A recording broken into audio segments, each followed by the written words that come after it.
The new Modus Super Series champion. Yes! What a finish! The silencer, Jeff Smith! And it is that shot wins week 6. Maximum checkout. He's done it.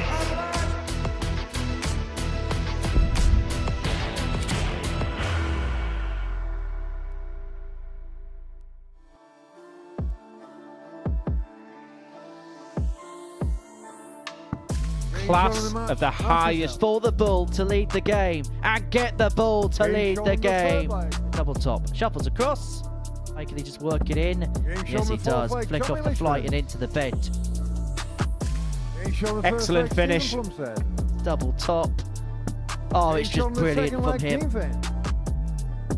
And he finds it. Is he flexing his muscles? There he goes.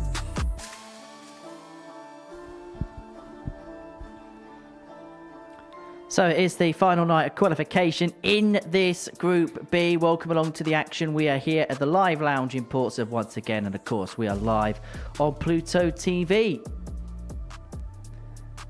Where come by the end of play this evening, we'll know the 6 players that are through to Saturday night's final. We know half of the field already, 3 more to go. Archie Self, the 16-year-old sensation, is top of the group at the halfway stage. And it's a full studio on this Friday night. Glenn Dancers once again. It's a very warm welcome to Mervyn King. I can assume that there was nothing else on Friday night in Portsmouth that kind of piqued your fancy. Well, I had a look round and I thought, you know what, I'll go and watch some darts. And you got the best seat in the house on this Friday evening. Yeah, and it's going to be a good Group B. Obviously, you played a few of the players in Group A this week, so you know kind of the pedigree that we're going to be watching this evening. Yeah, there were some great games. If there's not, I'll be very, very surprised. We've got some quality players amongst those. Saw some good darts this afternoon. Jim Meyer, the Luxembourg player, 3rd time the charm for him, finally qualifying through to a Saturday night. Yeah, my job is to be a pundit, and sometimes you can say, great, I got that one right. But sometimes you've got to hold your hand up and say, I didn't give Jim much of a chance. That was based on knowledge about the player. It was about his statistics going into the competition, and I'm absolutely delighted to be proven wrong. He was a real delight to watch the past couple of days. The issues that he had from Group A to Group C were on the outer ring, but those doubles he sorted out and a deserved top of the table. Martin Turner joined him through Group C early on this afternoon. Of course, Group B is what we're going to be concluding over the course of the next couple of hours. Yourself, Merv, of course, the winner of Group A. In terms of the way that you played and the way you went about the group, what will be your overall assessment of it? Not too bad, but I'm a little bit disappointed. The consistency wasn't up to much. One minute I'm hitting 111 and then I'm hitting the 80s. So, I've been playing a lot better over the last 3 months, and it's a little bit disappointing for it not to really turn up.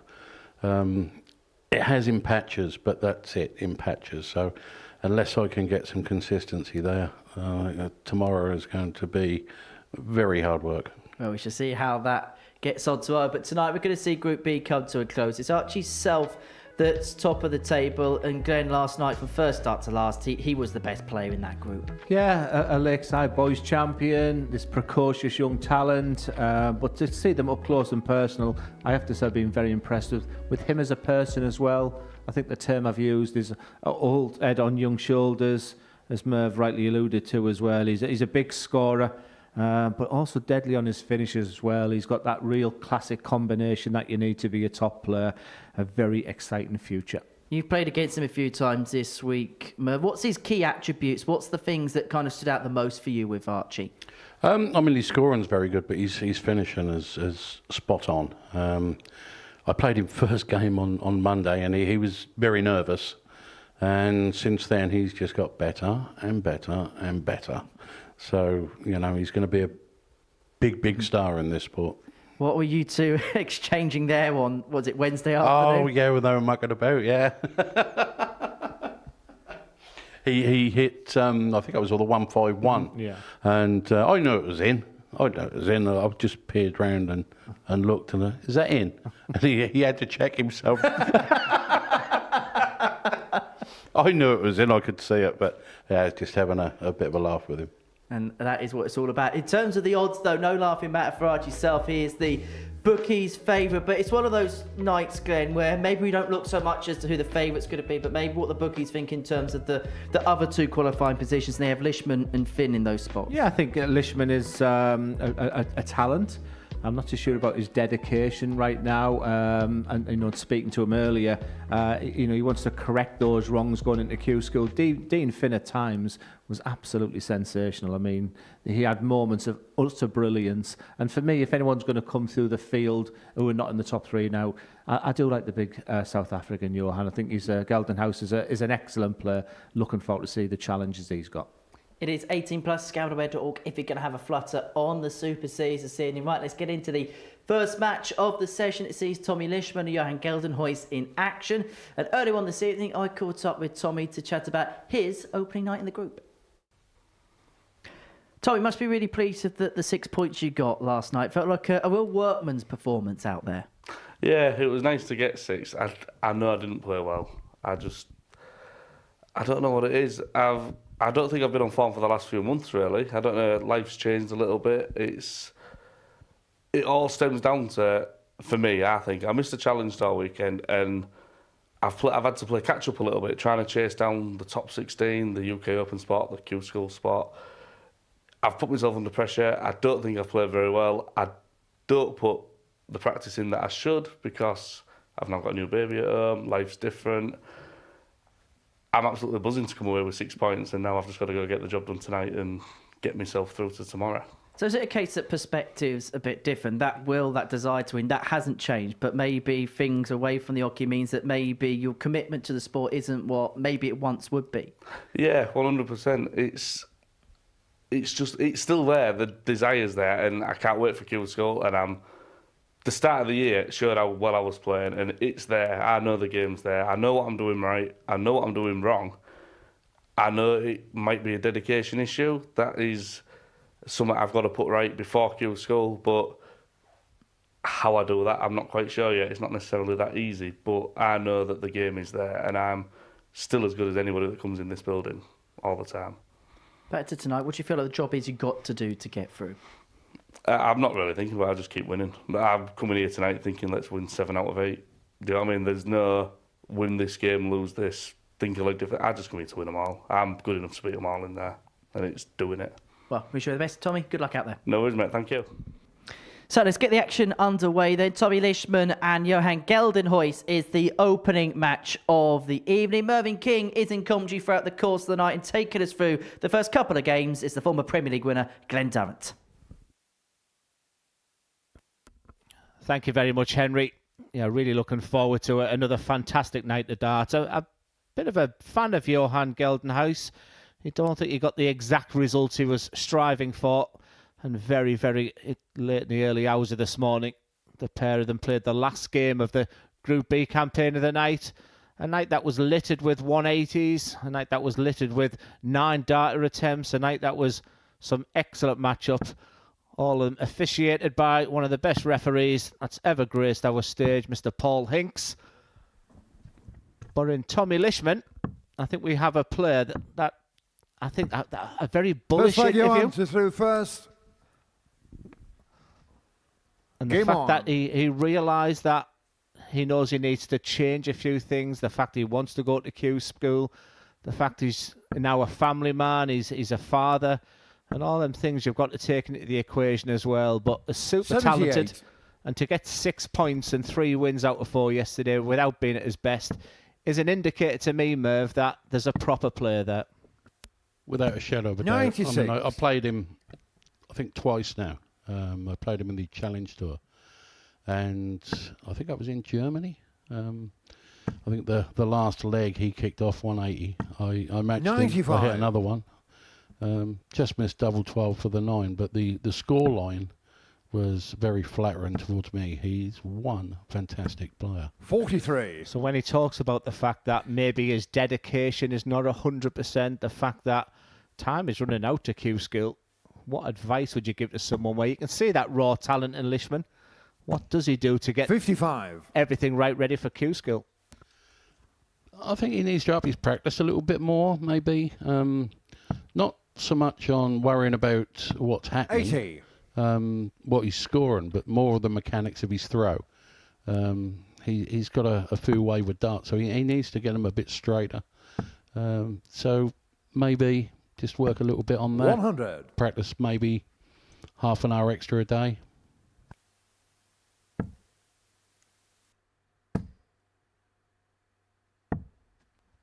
$58.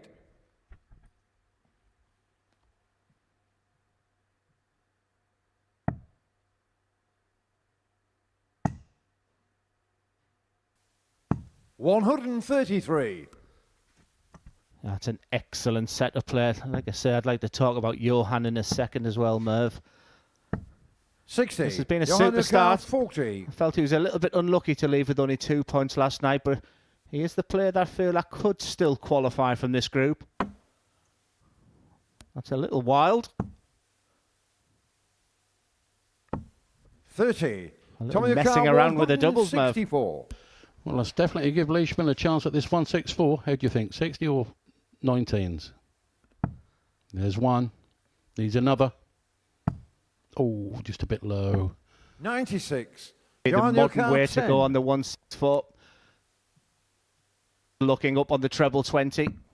Getting shown the first Lovely, set. pinned it Johan right in the Geldenhuis. corner, but that will do. It doesn't have to be in the centre. He's hit it, and that's all that matters. Second leg, Tommy to third first. Game on. Yeah, he's a very talented sportsman in general, is Johan Merv. He's a provincial cricketer, excellent rugby player, which might not surprise. I mean, he's a serious unit out there as well. Really 81. good with the athletics as well. I was chatting with Devon Peterson about him, and Devon, Merv, he said, look, Glenn, if there's one player to come through to South Africa, if he could come across, if he could dedicate himself, then Johan is the player. 39. He really believes in his attributes as a player. I've seen some players before, but he definitely impressed me Monday 40. and Tuesday. I played him on Wednesday, and he was a little bit off. That was the game I won to win Group A, and I'm not going to thank him for it because it's not the done 96. thing. But I mean, he was trying to beat me. I was trying to beat him. He just had an off game that game. What was the dynamics like in that Group A? I'm always fascinated about that players 40. area, the practice room. Was it a good mix of players? Yeah, I mean, we all got on. We all had a bit of banter, and but we took the dart serious, as you do. You know, it's not something to be sniffed at. So it's 50. a quality competition, and there's some quality players there. So you have to take it as it's meant and try your best. 100. And that's what Lisman can do. I just felt that first dart was pitched absolutely perfect for him, and like many of the elite players, the great players, if you want to get to that really top, when that first dart goes, you have to replicate, you have to Tommy follow. Carl, 160. He's had the opportunity of a 164 finish, now he's looking at the 160. There we go. There's one. Needs another. There's two tops. Oh, 120. just nipped on the wire. Yeah, no dramas. He will be back with Johan back on 191. Still going with throw, so no panic here for Johan. But he's certainly going to put pressure on this tops. 133. Tommy Carl, 40. A little bit off with that one. Tens it is. And he Game finds shot on the ten. second leg, Tommy Lisman. Yeah, real steady start from the pair of them. Third leg, Johan to through Did I first. just see him Game stick on. his tongue out? I think there was a lot of like facial expressions from him yesterday, and I think he sort of answered that. I like when he said he knows 100. what he's doing well and he knows what he's doing wrong. His job that he needs to do now is work on the problems that he's doing wrong. So I think that the fact that the tongue has come out because he knows there's a better 57. player inside of him itching to come out. But Saturday night's a different feeling. I guess it's just about qualification. And if you can just nail a couple of wins tonight, he'll be there Saturday night. And I think he has that explosive power 140. to be really dangerous tomorrow night. Easily. He could easily win it tomorrow night. He's got that game within him. Just a quick 100. question. Have you seen Johan's darts? It's not something that we're talked about. We get some fabulous camera angles here at the They look a pretty straightforward standard dart there. Very long. 140. Almost sort of Mighty Decker-ish. But how long are those barrels? That I'd say they're a good 10, 15 mil longer than mine, easily. Well, 140. there's a strong possibility Johan that someone might prove us wrong on 121. our social media channels that they're a Mighty Decker dart. I don't know that because Mighty Decker has the longest barrel by a country mile as Johan looks at the 1-2-1. 90. No danger for Golden Haze, is it? Lisman back on 204, but he's looking to make a hole in this. 100. You're your car, 31. Went almost Ricky Evans-ish there. 3 darts in about 3 seconds. It could be a happy accident. It's sent to the board to the left. It's double 11. It's always the fear of hitting the big number. Has to be aggressive. Is He's on the aggressive. third leg, Johan Gelenho. And Geldenhouse leads by 2 legs to 1. Little smile from Fourth Tommy leg, Tommy to Lisman through there. first. Game on. Yeah, we have an excellent production team in our ears, and by the sounds of things, that barrel is a Mighty Decker. I did hold that dart of Mike's, 129. and he uses the smallest of stems as well, does Mighty Decker. It's, I mean, the technology that's out there these days, Merv, and you're synonymous to the knobbly dart. But these days you can fat barrel, 68. thin barrel, long barrel, short point, long point, big stem, fat stem, moulded stem. Yeah, go figure. I find a lot of the darts nowadays 96. are over-engineered. It's just to make them look better, more appealing to the eye. Yeah, I suppose if you look at a dart and you're happy with the way it looks, it helps with your game. 100. It helps you play better, maybe. Yeah, I think one thing that has also changed, Merv, is that elite players, you know, someone like Stephen Bunting will change his darts on a daily stroke weekly basis. 140. When I was first coming to the game, if you lost your darts, it felt like the end of the world to yourself. But a good response here from Tommy Lisman. This was a game that went the distance last night. 140. Tommy Car 136. Lovely 140 from Golden Haze. Leishman's looking at 136. 56. Well, for Johan, 80's not a gimme. So he's got to put some pressure on it, and he's not doing that. Needs a treble. 55. Doesn't get the treble. Tommy Car 80. So it's looking good for Lisman to level up proceedings. Oh, stops. It's on. Yes, He's great on the dart. fourth Great leg. dart. Tommy Lisman. Yeah, it was Fifth leg, once Johan to seen as a through bit of a first. taboo Game on. going for the 2 doubles. Now it's normal practice. Like I said, there's a super talented Lisman. He's just hanging on there. I just get the sense that Johan has been the better player in this game so far. 100. But Lisman is the type of player where he can just put the afterburners on at any time. He's a real classy operator. Going back to the double-double, it was a thing that was only really ever done in exhibitions, Glenn. It was top stops was always the favourite, but now they're going for 2 double 19s and 2 double 18s, and it's great when it works, but when it doesn't, it just does make you look a bit foolish sometimes. 135. Yeah, one thing you find out when you've got this mic in your hand, if we call it the old-fashioned traditional route, but some of these players 140. are working on their finishes from the 300s. Here's Lisman just beginning to turn the screw. Geldenhouse is still favourite. Will go downstairs on the 266 by bringing the 19s in there. 134. He's going to leave the Champagne 132. The single would have left the Big Fisher 170. Good match, this. Very 96. evenly matched, I think. Johan Car Johan maybe has the 132. upper hand in the scoring. It's pretty similar, to be fair. 64. Yeah, there was a decision there for Johan that he could have just stayed on the treble 20s on the 132 with your opponent not on a finish.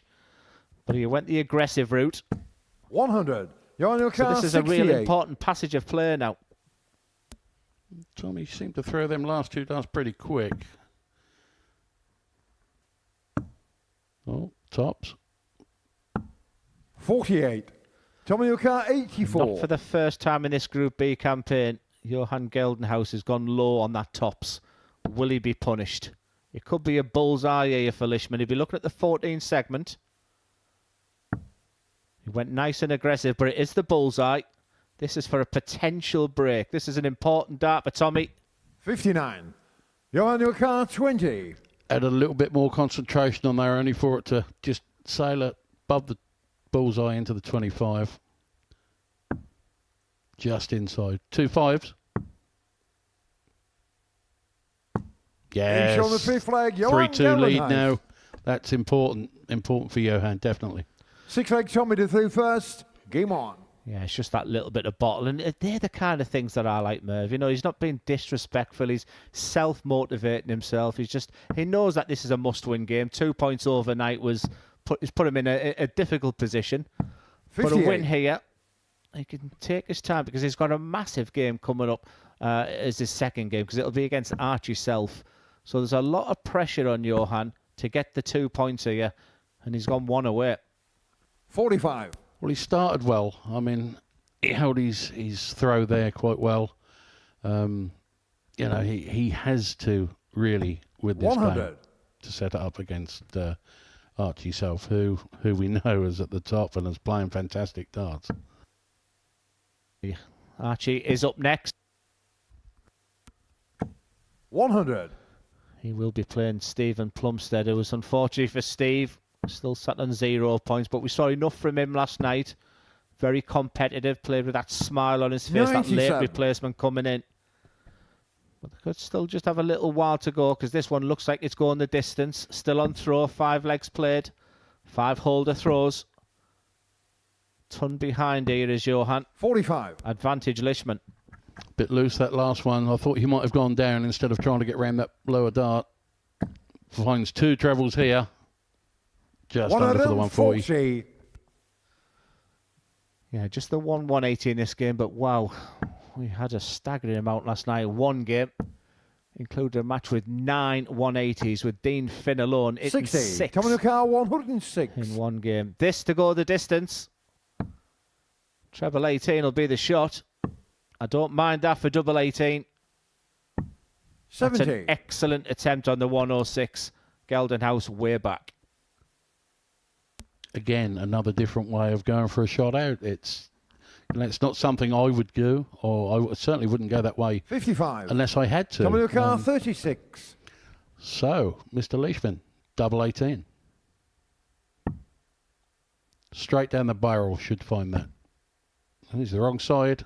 Needs it on the inside. No score. Bit unfortunate. Yeah, they were well thrown darts, and clearly he's left that double 18 for his love of that double. He had the luxury, the fact that Johan was way back. Now, 100. this 36 Tommy is car a 36. must-hit dart. Johan's put as much pressure on as he can. That was a well-thrown dart as well. 18. Unlucky there. Johan Newcar, He threw 16. it well. Yes, he did. But Johan is realising the situation now. I like this.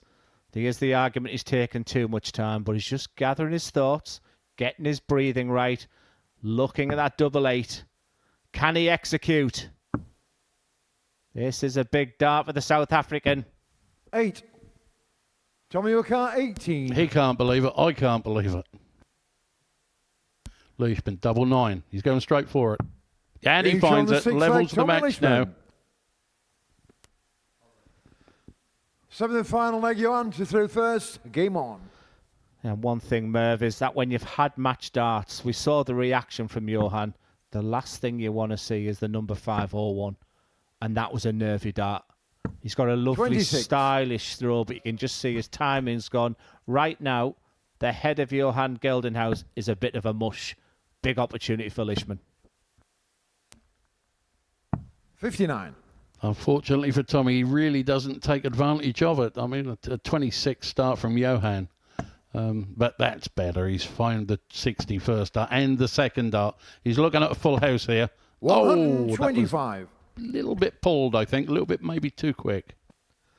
Yeah, the heart will be racing. That's dart. I mean, Lisman looks such a laid-back character. I don't think you'll see those types of snatches from Lisman. What a time. There's a wording dart by the name of timing. Lisman, with his second 180 of the game, he couldn't cut a better time. These are really difficult moments for Johan. 45. He really needed more than that. 262 for Lisman. He's looking to set this up here with this throw, but not with that first dart. That's made it hard. Oh, he'll go 19. No, 38. 17s. Johan really needs to find something here. Yes, he really should have punished him there, Tommy Lisman. 305, you'll see players starting the 18s. When you looks down, 74. those sort of things happen.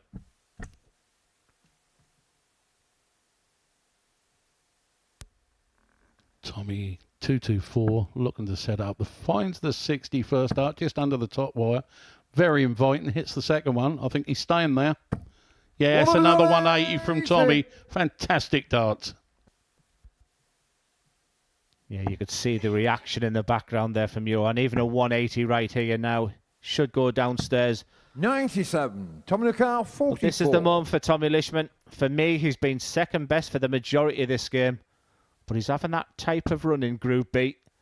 If you miss your chance, Tommy Lisman.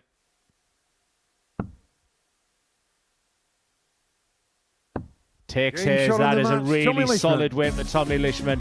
That's a devastating defeat for Johan Geldenhuis. He's such a great guy, sportsmanship of the highest degree, but he will be hurting inside. That's a game the South African really should have won, but that's been the type of Group B campaign that Tommy Lisman is having. As we look at the tail of the tape, nice and solid. 3 from 14 from Geldenhuis will hurt. Lisman is on the cusp of qualification. Next up, it's top of the table Archie Self against Stephen Plumstead.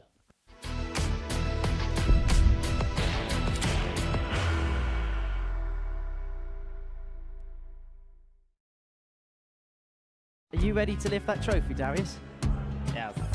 Let's do it then. Ladies and gentlemen, your Modus Super Series 9 champion is Lucky D, Darius Lewandowski!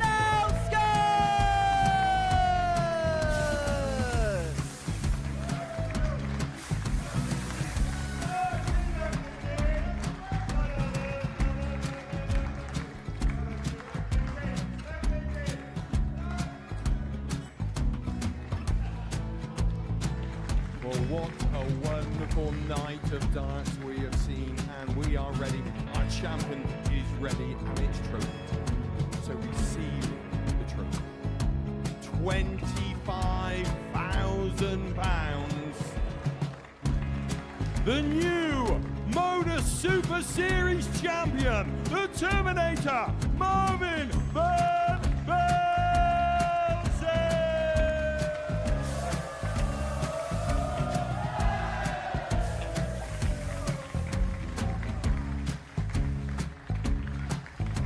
And one more time, the 8th Modus Super Series champion, the Terminator, Marvin Van Velzen. And the new Modus Super Series champion is Andreas Dirty Harrison.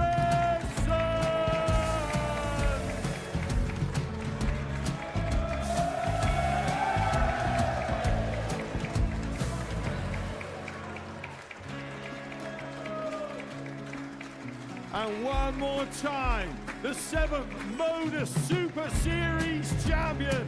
Give it up for Andreas Dirty Harrison. The moment we've all been waiting for.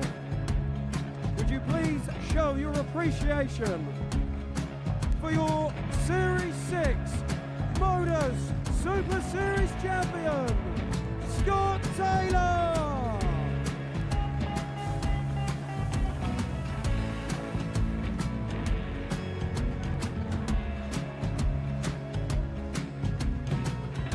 One more time, your new Modus Super Series champion.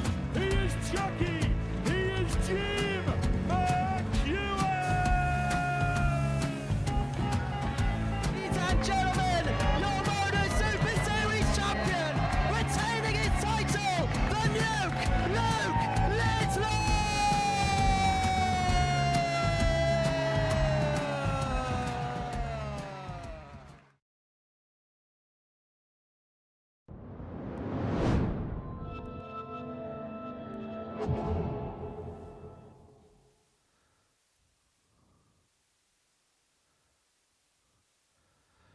And welcome back to the Modus Super Series, live and free on Pluto TV. And there's the possibility of a separation now in this Group B, because Johan Geldenhuis was sat on 2 points. We felt that he was potentially the player who was going to come through the pack, but you just sensed that was a real missed opportunity in that game with Tommy Lisman. He had match start in a crucial 6 leg, and then Tommy Lisman hit 2 180s in that last leg to see it out. He sat in a fantastic position. Unlike Stephen Plumstead, who was a late replacement for Gerbavac, and he just looked really excited to be here yesterday, Merv. And I have commentated on him before, and there's a real player inside of Stephen Plumstead. He just didn't really get the rub of the green yesterday, and the balance of the fact that there's some quality players in this Group B. And speaking of quality players, you've stood behind him for 3 times this week, Merv. Archie yourself at 16-year-old. Stephen to throw first. Game on. He could be. He really could be the story of the week come Saturday night. This is the first time that I've seen a Mr. Plumstead. 16. Never seen him before, so I'm looking forward to see what he can do. I've seen Archie, obviously, over the last few days. 99. Yes, he's been doing a little bit of travelling on the WDF circuit, Stephen. I think he has one dream, and that's to play on the lakeside stage. 100. He's achieved what he wanted to do on the Modus Super Series stage. He's ready to 52. be competitive. He'd like to get to Saturday night, play in front of a crowd. It's just sometimes these Group Bs can be pretty brutal, and he found last night one of those occasions. 140. He's impressive so far. Early start and finds the treble nicely. 100. Yeah, we talk about the tungsten, the very flat dart he's thrown. I think sometimes his best dart can be almost like the understacker. I never really liked the really flat 24. dart. I think you're in the middle of sort of holding that barrel, where that's a very traditional. Archie clearly holds that dart at the 100. back of the barrel, and he's using that style of dart where it's thin, fat, thin, and it seems to be working for him.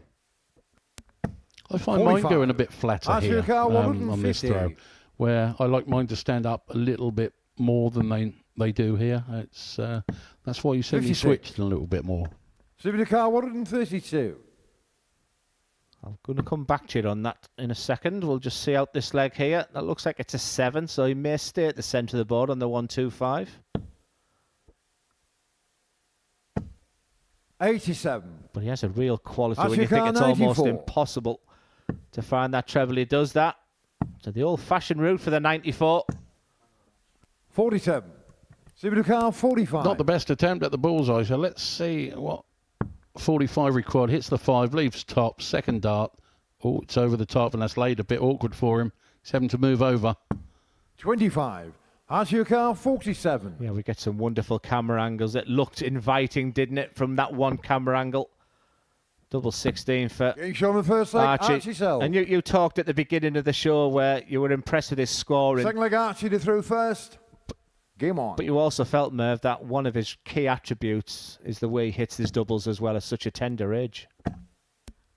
There seems to be no fear 100. with him, you know. And you said old head on young shoulders. There just doesn't seem to be, you know, whether it's 76, 151, 81. whatever it is, he looks at it and he believes he can take it out. And a lot of the time he does. It's very, very impressive. 91. Yeah, it's really, really important. And there's that camera angle. That's what he sees. So it's almost like that understacking. And the best way of explaining the understacking to 100. people who are joining us for the first time, we've got a new audience now in the United States of America as well. So you can just see that's the eye line of the play. You've got the traditional route of self. Great timing as he hits the 180. And you can just see that if he's going to miss under the treble's not a bad thing for Steve, because he just sits it on top of it. But a great 95. camera angle just Archie to Car see their eye 130. line. Finds the 60 on the 130, leaves 70. Under no pressure, goes for the treble 90. 18, but hits 12 to leave tops.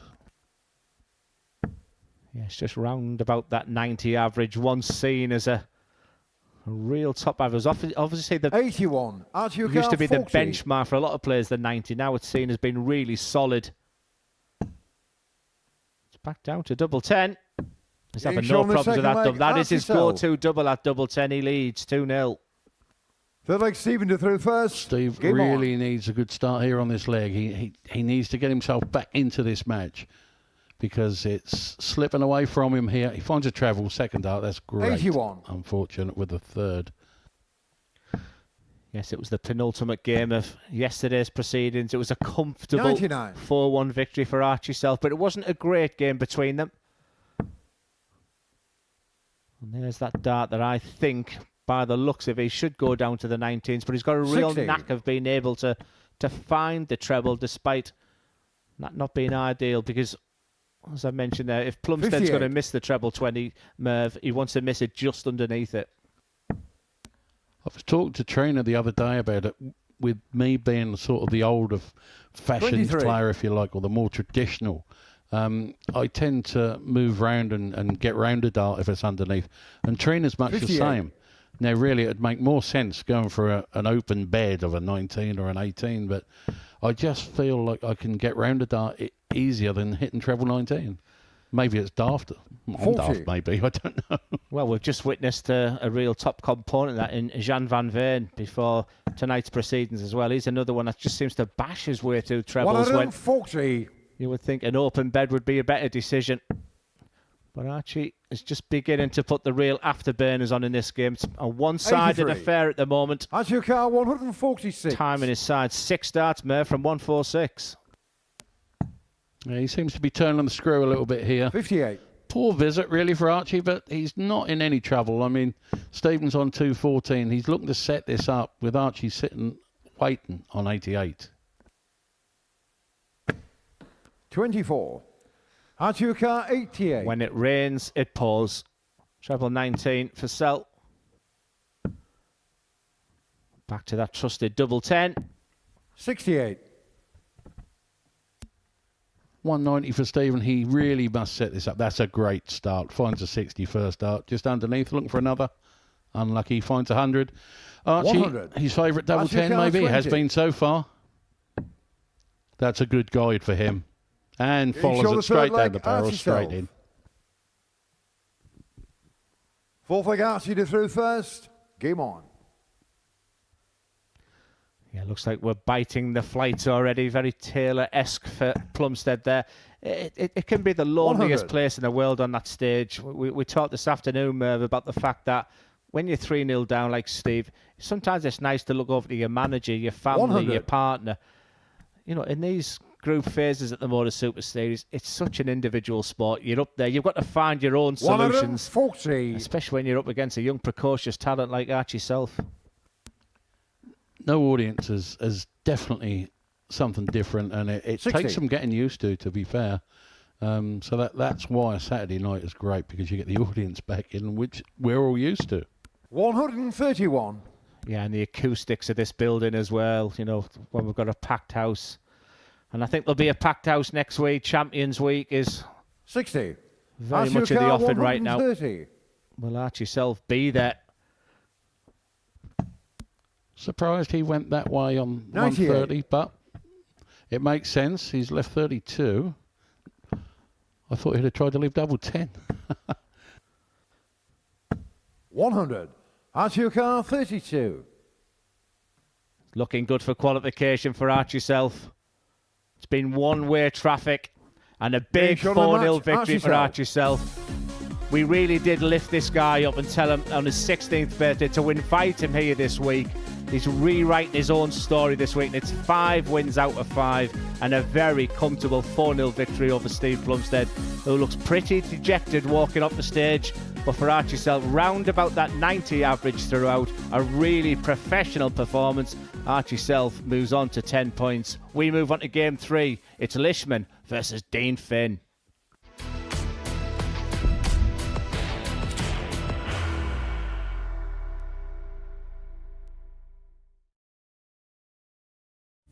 You will be disappointed with that. He wanted to have Graham one dart. requires 20.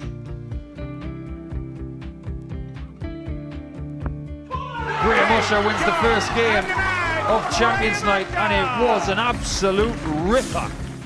He hit one of them on tops. He missed one on double 12. Which one is it? It's the hit!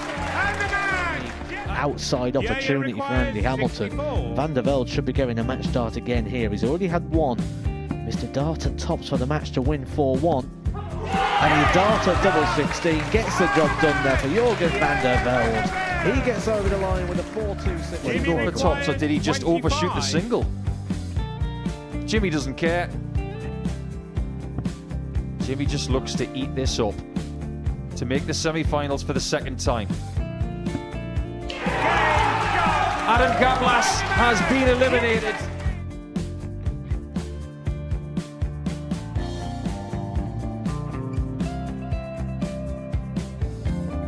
Keep us guessing. This time he's trying to leave double 18. He knows best, and he takes the lead. He's 2 darts away from a Super Series final. He's 1 dart away. He doesn't need any more darts. Jeff Smith makes the Series 11 final.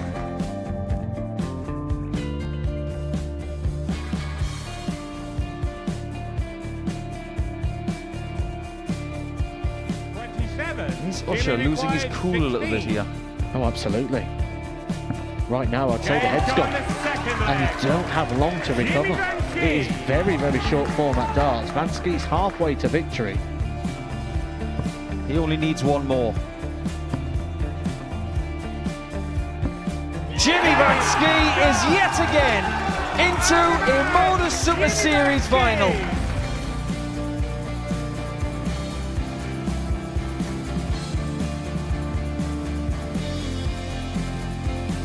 Flashback vibes. Can Jimmy Vansky do the same? Just needs the one treble here on the 19s. Finds it. For the ball. 101! Oh, unlucky. A lot of pressure on it. He's going to split it. 2 darts for double 4 for the match. Game! Shot! And the Modus Super Series 11 champion, Jeff Smith!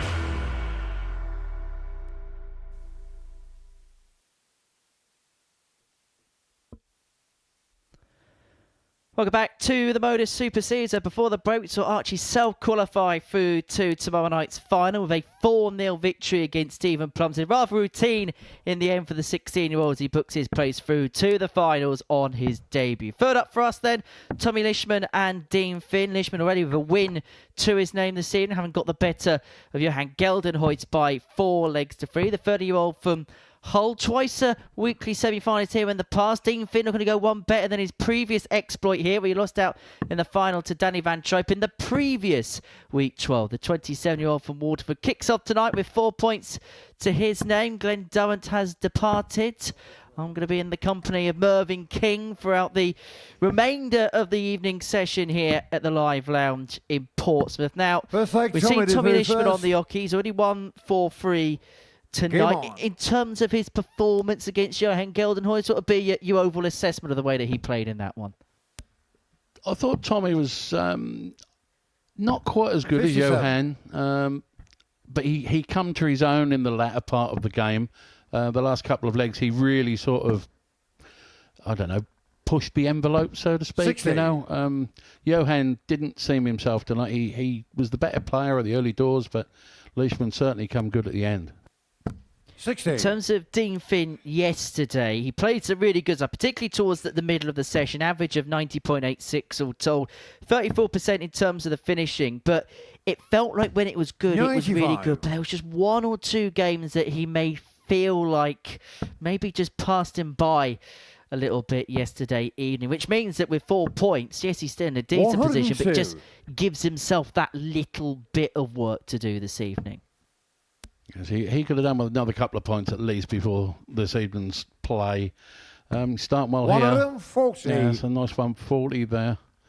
I'm sure that Mr. Finn, Dean Finn, I've heard of him. I've never seen him play before, so I'm enjoying this.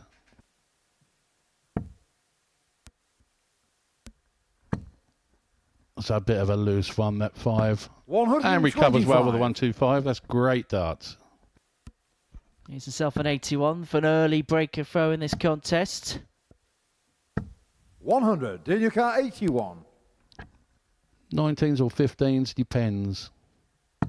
19s leaves 2 12s. Just inside 2 6s. Just inside 75. again. Tommy Carr 124. So Lisman, opportunity here with the 1-2-4 to hang on to his throw in this opening leg, but straight wide into the 5 means the opportunity's off. But Dean Finn leaving himself all the way down 44. on double 3. Tommy Carr 6. It's an awkward one. Is he going to go? He may go straight for it. He may go for 2s. Yeah, He's gone for it and got it. Dean Finn. Fantastic, confident dart that. With Leishman sitting back on 80, he had like to Dean take it out, first. whether it was double 3 or 2 double 2s. So, game on. Yeah, early break. Full courage in his convictions, and it is the man from the Republic of Ireland who leads by a leg. They'll break in hand as well. Somebody who came here as a ADC qualifier round about 93. this time last year. We impressed on his debut, so much so that he's actually been given a full invitation to the Super Series. And you've been here enough now over the course of 2025, Merv, and I can imagine that for players like Dean, the opportunity that a system that the ADC can provide, the fact that you can play locally in your area and qualify for a TV stage like this, I can imagine when you were coming through, there have been nothing of the sort of this. There wasn't, apart from the BDO and local sort of county competitions, there wasn't anything for you. It's the openings now are absolutely massive, and there are so many of them. You just look. You 67. Can play anything you like. I said earlier, since I lost my card, I've been so busy. I've been more busy now than when I had my tour card. When you did drop off tour at the end of last year, were you aware that there was this much choice in terms of what you could play in? I had been told. I was aware of it. There's a lot of stuff that I don't play in because I don't get time. There's too much, if anything, if there is such a thing as too much darts.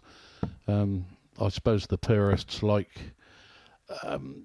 the older style, I suppose, but me personally, it's all good no matter what it is. Darts is darts, and if you want to play in it, by all means, go ahead.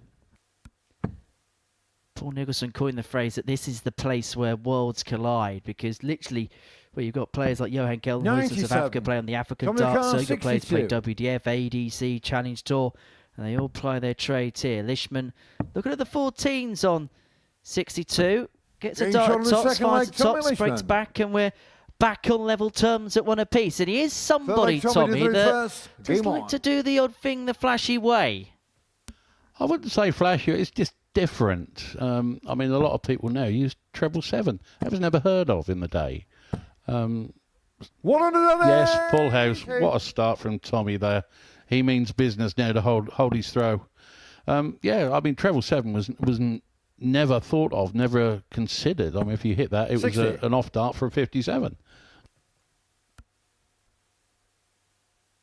Now the game is developed, and this is another thing that has certainly developed in recent times. And we almost saw 80. Team Sweden at the second international pairs try and pull this particular trick off, where the player goes for 180 with the first visit and then heads down for 3 treble 19 so they can have a go at 3 bullseyes. 56. That would be some sight to see. What a way of hitting a 9 darter, eh? Bobby was talking about it, 167, 167, 167. It's the same thing, but just slightly different. Instead of using all 3 of them, 77. Use 3 treble 20s, 3 treble 19s, and 3 bullseyes. I'd like to see it. I really would. That'd be fantastic. Here we go. Also close to seeing it once upon a 97. time. Tommy Lisman will have to settle for the 164 if he even wants to bother attempting for it, because he doesn't have to. 6 darts in hand. Yeah, he's rescuing 83. this throw. started badly with a 3 there. I think he might have stayed up top to start with, but a lot of players now use 57 for bullseye. It's not a favourite of mine. I have gone that way. I have taken it out. Coming to car 81. Dean has come back. A lot of pressure there on Tommy now, looking at this 81. Well, he's asked the question. Has Lisman got the answer? 2 6s. To go 2-1 to the good. Gauge on the third leg, Tommy 15 Lisman. dart legs of Tommy Lisman. Sees him go 4:15 2-1 to the good in this contest. Game on.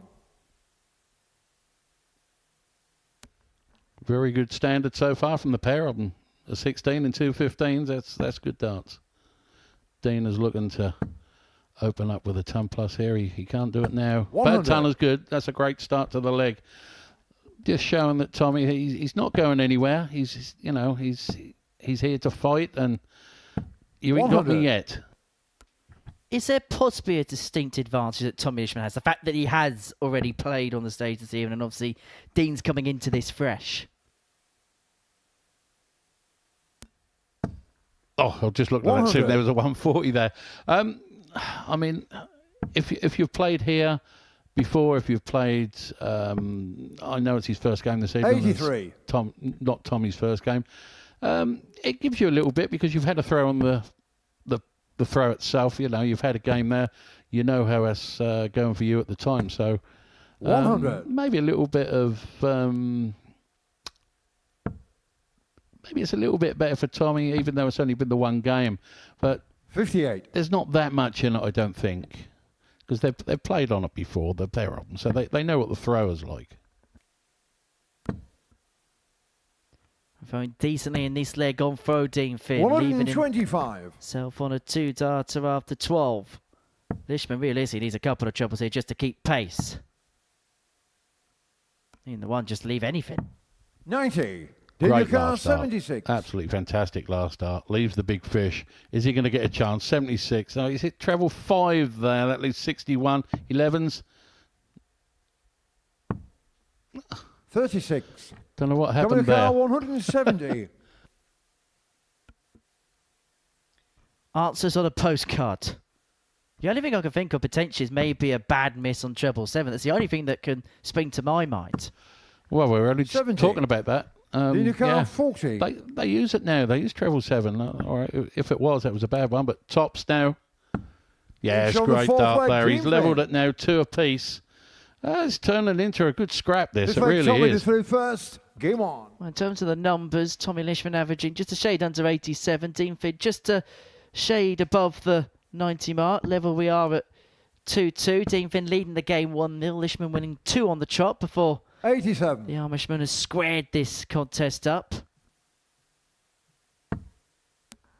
He started this leg well. Great 60. Great. Oh, I thought he might have followed that straight in.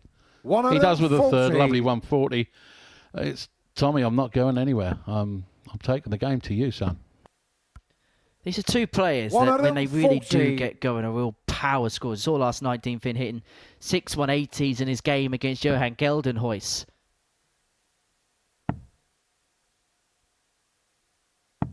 $46. That first one at 19s was a bit wayward. So maybe it was a dart at treble 7 earlier to leave tops instead of 11 on the bullseye.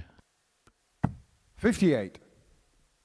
Although the board obviously hasn't changed, it's felt like it's become bigger in the fact that players are utilising different segments now in comparison to even 10 years ago, where certain shots just wouldn't even be on the radar. Definitely not the way they go for them now. I mean, I'm old school, as you well know, and it was a traditional 76. Okay, I'll go 60. I'll go for double 8. Inside that, I'll go for double 4.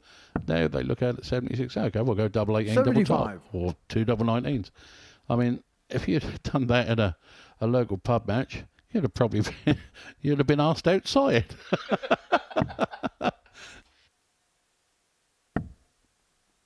$95. Tommy Carr, 141. Lisman here looking at 141 to re-establish the lead at 3-2. Not to be in, so Finn looking at 120. That's a great lead there from Tommy. With Dean looking at 120, Tommy leaves 28. There's a lot of pressure now on this 120. He's not going to go for 3 stops, is he? Treble single leaves him tops. 1 dart at her. And finds a lovely finish. With Tommy sitting, waiting there on 28. Didn't get a chance. Dean takes the 120. Lovely finish. First ton topper of the night, and it goes the way of Dean Finn. And a crucial break of throw as well, because it means he has the darts in this one to get over the line by a 4-2 score. And have a look at this for a start. Really piling on Tommy Lisman now. That has to hurt Tommy now. He really needs to find a treble. He's 2 missed, 1 up, 1 low. 60. Doesn't reply to that very well. He's tried his best, but it didn't happen for him.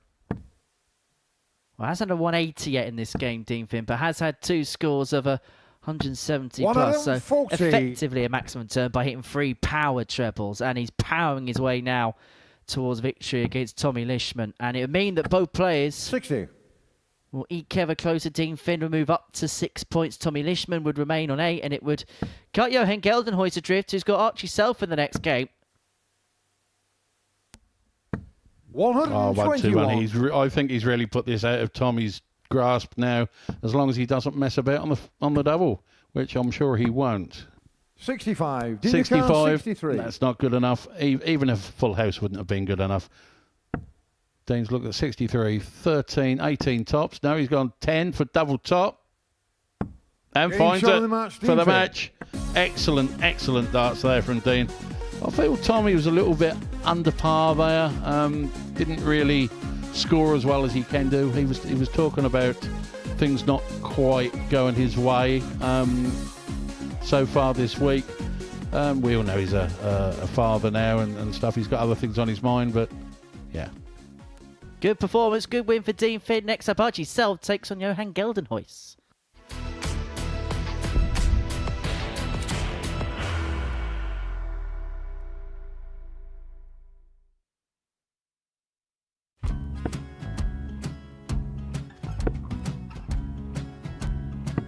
$54. Charlie McGuire, 164.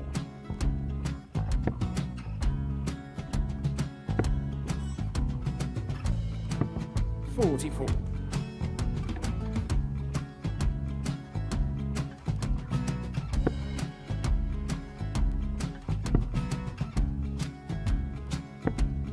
$32. Charlie required 120. Well, 120. He's got a fair, at least 2 handfuls at this. Just needs to stay 60. there. That's a good shot. Halves his score, leaves himself on a 2-darter.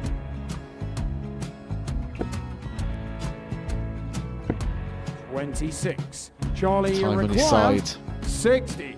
to become back-to-back singles champion.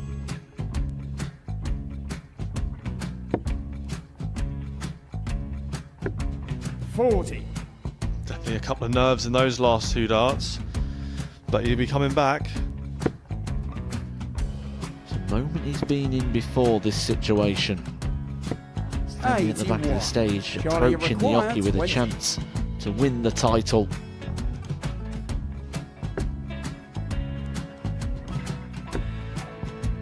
He did this to win the first title, if you remember. 11. I think he's gone. Georgia I think he's gone to bust it, maybe. The first title he won, he wanted 20. He went 6-7-7 to win it. He had a chance to replicate it again. Yeah, I get the feeling that was for a bust, and 39. on that situation there, George Scaife wasn't even able to take it out going to the 18s on that switch. Yeah, I think he just panicked a bit, but he's done well to get that big one. Sometimes can be the hardest part. Georgia requires This is it. 79. It's got to be 19s. It's got to be 19s for this shot. Big 20 and a double. He's got the first one. He's going to get a match dart here.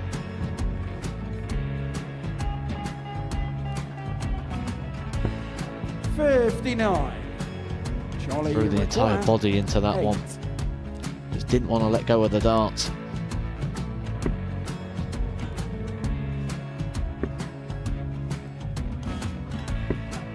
No score. He's given George a chance. Georgia require 120. I think George has been quite good on double 10 today.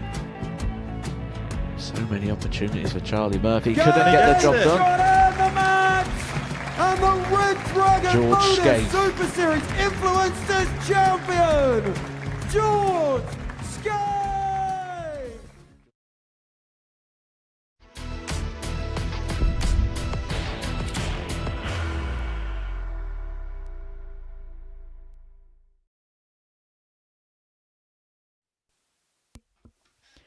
Welcome back to the Modus Super Series. Before the break, we saw Dean Finn get the better of Tommy Lisman by 4 legs to 2. Decent performance from Dean, average of in excess of 96.5. Good doubling as well, 4 from 7, including a 120 checkout, which seemingly kind of knocked the stuffing out of Tommy Lisman in that one. Now, Archie Self has guaranteed of his place through, but if he beats Johan Geldenhuys, well, it puts him in a world of trouble because he would be 4 points behind Dean Finn, who plays in the next game against Stephen Plumstead.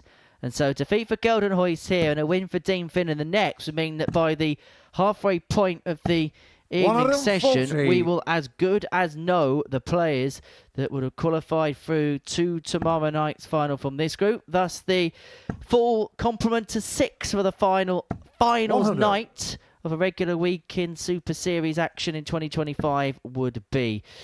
Well, Archie in his opening game got the better of Stephen Plumstead by 4 legs to 0. And it was just a real efficient display, really, from Archie, wasn't it? Just him being him. Yeah, just doing what he's good at, scoring and finishing well. You know, you can't ask for less, unfortunately, for Johan. Yeah, I mean, Archie is doing what he needs to do and doing it very, very well. For Johan, that nagging problem of missed doubles reared its head, shall I say, in the game against Tommy Lisman. 3 from 14 on the outer ring and a 4-3 defeat to Tom, which kind of was in keeping with what he did last night. On the 11 hits on 44 attempts on his doubles, 25% in terms of his finishing. Well, this is rather imaginative, and that was almost rather good from Archie Self. I like 48 personally. I used to like it a lot more because I was a better 32 hitter then. 96. I'm more of a tops player now. But here we go, double 8. It just inside leaves double 4. Oh, that's a loose start from Archie. Bust that. So Johan has an outside chance of 143 here. Needs a treble and can't find it. So Archie's coming back for double 8 to take the first leg of this match. 55. Archie 16. Well, maybe the one upside of hitting the single 13 means that he can come back for this particular combination again. Once bitten, twice shy. And practice makes perfect for Archie Self. He leads by a leg to 0. Does it feel like with Johan that he needs a spark right now? He needs something just to maybe light the fuse a little bit. I think it feels like that for us. I'm not sure how he feels because that's a great 140 there. It's a funny old game, you know, as they say. You can be really, really struggling, and then all of a sudden somebody's flicked that switch, and away you go, 180, 140, you're hitting doubles for ease, and it just carries on, you know, like Johan has been playing, but he seems to be getting hold of this game now by the scruff of the neck and trying to take it to Archie. So maybe that spark has just gone off. I know we spoke on Wednesday afternoon about what it's like when you know you've qualified, and I'm sure that Archie's the type that would have worked the permutations out. And it is difficult, you were mentioning on Wednesday, to keep that high level of intensity when you know you've achieved what you've achieved as Geldenhuys piles in the game's first max. Well, that leaves him 41 for an 11-dart leg. Archie is way out of this one. 100. But Johan really has to finish this with... We've seen some doubles missed, so this is the time he really needs to find it. 9 for double 16, second dart, double 16, finds it lovely.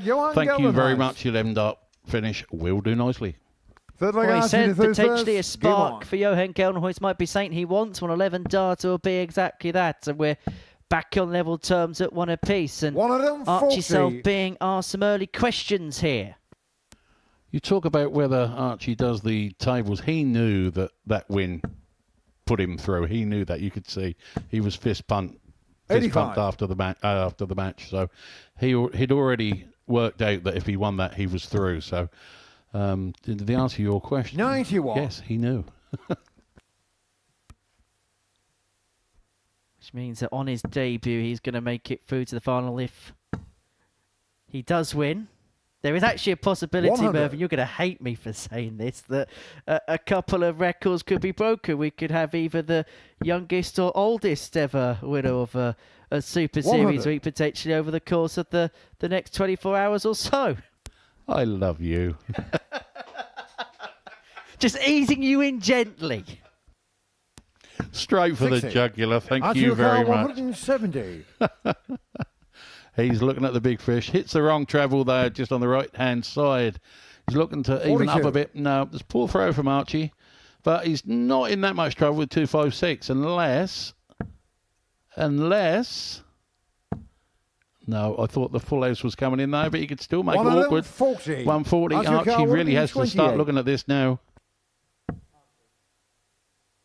Just a couple of darts dropping low for Archie over the course of the 44. last couple of legs. And this Johan just opened up the O'Carroll, door here for 116. Johan with the 116 to get the breaker throw. Needs one at some point in this game if he's going to go on and win it. And he's looking at double top to get exactly that right here, right 96. now. But that dart just Archie drops O'Carroll, low. 84. Archie's looking at 84 here. I would imagine he'll go treble 20 first dart. He tries it. Is that double 11? And hits Game it shot on the lovely. third leg. Great combination Archie there, self. 84. And it was something he was doing really well in Ball Group for A, Johan wasn't it? His to first. combination Game on. finishing. Things like that. That 84 is mopping up a lot. Yeah, I watched him take the 151 for the match. As I said, it's part of his game. He's finishing 100. as normally spot on from what I've seen. Great talent, great young player. And I suppose 90. I've watched a lot of talents like Archie play on this stage. One thing that we know for an absolute fact is most players around his age, they are absolute power scorers, but maybe what separates him from a lot of other players 131. in his age group probably is that finishing prowess. Well, I did actually speak to him about it. I said, you're not one of these that just pounds away on the treble 20 all day. 25. Are you? He said, no. And I said, okay, what sort of percentage do you do on your finishing? And I think I can remember him saying about 60% on his finishing. So 100. he tends to be practiced on his doubles more, which is obviously showing. 96. Johan He's O'Carroll, left behind the 8 ball 170. in this leg. He knows that his opponent, Geldenhuis, is 6 on the big fish, level up at 2-2, and he's going to need the full complement to do exactly that. 83. He needs to squeeze in a big treble with the last to leave himself on a 2-darter. But if Archie finds something big here, then it may have been just a dart at the ball for Geldenhuis. But 115. Johan have O'Carroll, a 87. little bit of luxury here. Yeah, he's got 6 darts at 87. He's not looking to go to the 6 darts. He's still going to try and take this in 3. No, it's 25. That's unlucky. He leaves 62. it 25. Archie can't do anything apart from set this up on 175. It's not an outshot, as we all know. So he's looking to leave that as best he possibly can. 99.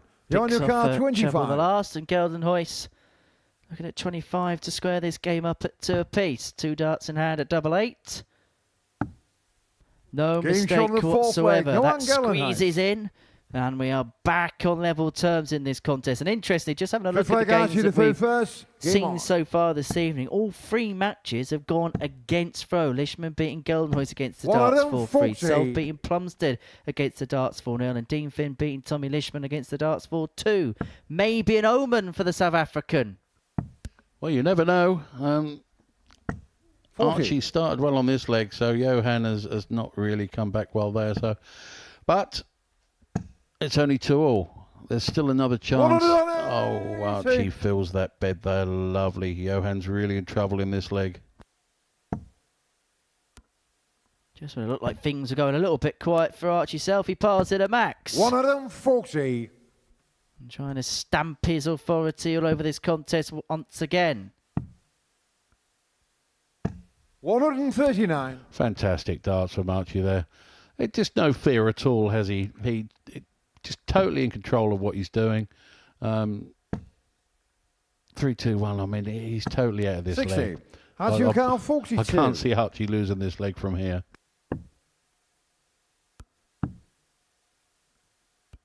Slightly awkward, moves across, but unable to find a way through, but didn't have to do so on that particular occasion. 2-6-1. All he's looked to do is try and leave a finish as low as possible here. 2 singles. He's looking for a treble. No, yes, he finds a treble, leaves the big fish 52. if he gets a chance. 8. 4. Well, that kind of combination's not working, is it, for him right now? No. Well. He's give him a chance at the 170. This would be a big finish. He's got the first one. You stay there for another. Finds it. Wants the bullseye for the big fish. Oh, 25. Archie gets a reprieve. He has another go at double 2 here. And he finds the first up. But he had a chance at the 170. Nearly took it. And I put him out of this leg a long while ago. So if Archie Self wins this game, then Tommy Lisman would be through. And then it give Dean Finn the opportunity in the next game, should he beat Stephen Plumstead, to put himself into Saturday night's final. So we could know the full identity of every single player that's going to be playing tomorrow night by the halfway point of the evening. Great start of the leg from Johan, 125, but Archie's come back with a 140. Put a little bit of pressure on Johan, but he seems to be handling it okay with another 125. This is a fantastic leg so far, and we're only 9 darts into it. Well, Gelenho is trailing 3-2, yet his average is ticking around the ton mark.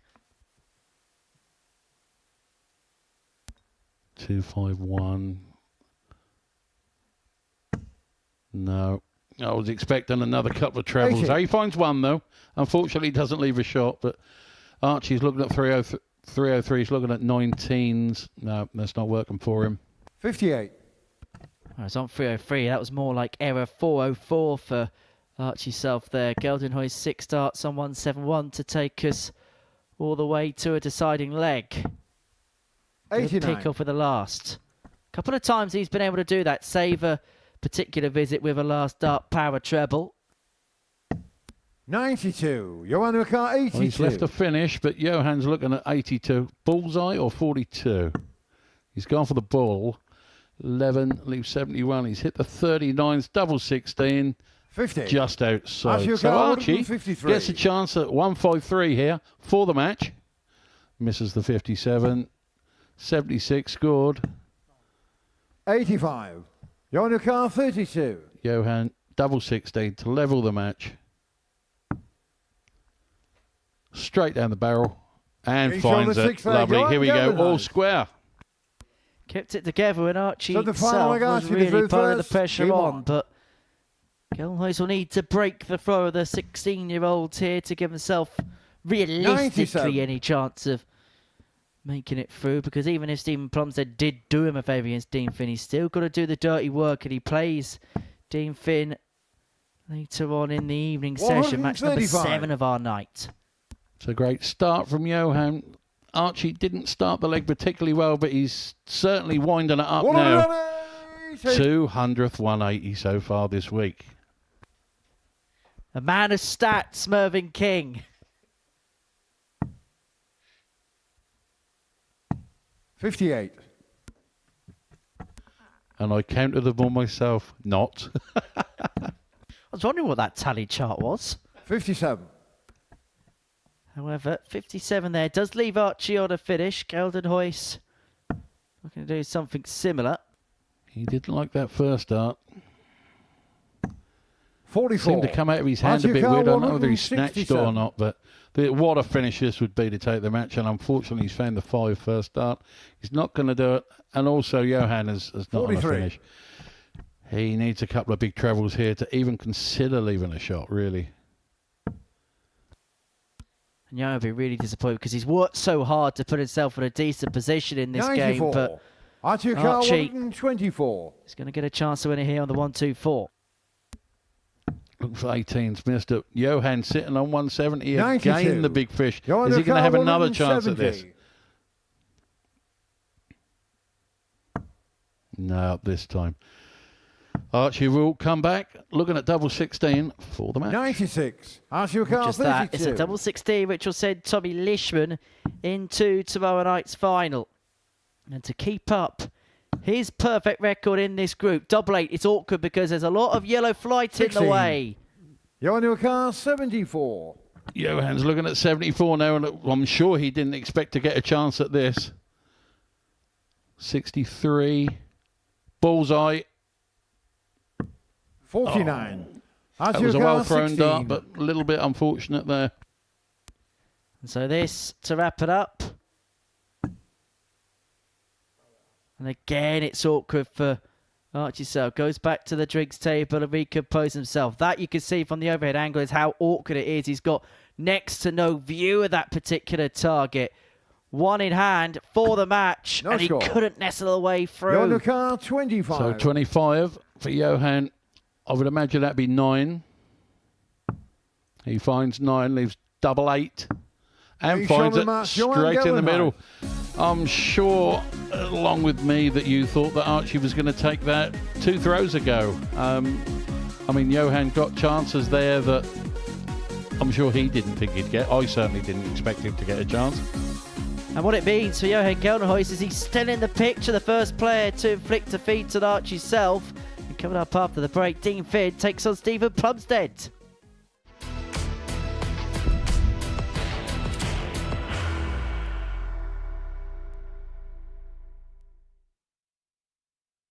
Are you ready to lift that trophy, Darius? Yes. Let's do it then. Ladies and gentlemen, your Modus Super Series 9 champion is Lucky D, Darius Lewandowski!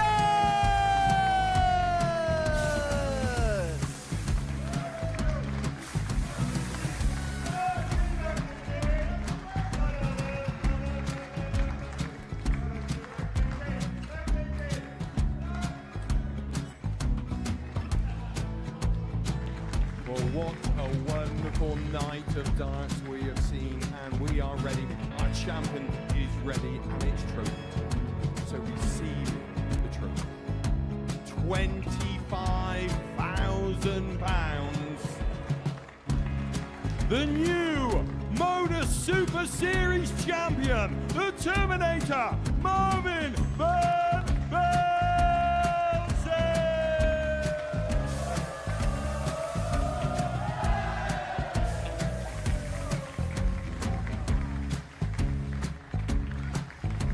And one more time, the 8th Modus Super Series champion, the Terminator, Marvin Van Velzen.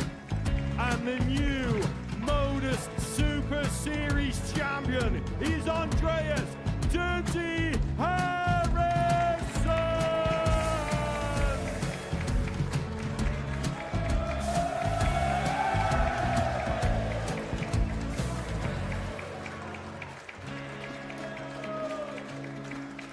And one more time, the 7th Modus Super Series champion.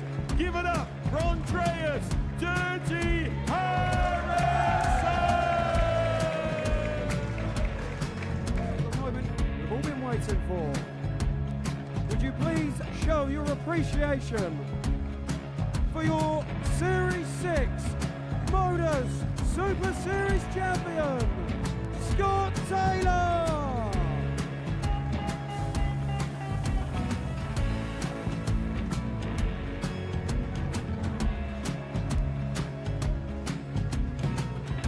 One more time, your new Modus Super Series champion. He is Chucky. He is Jim McEwen.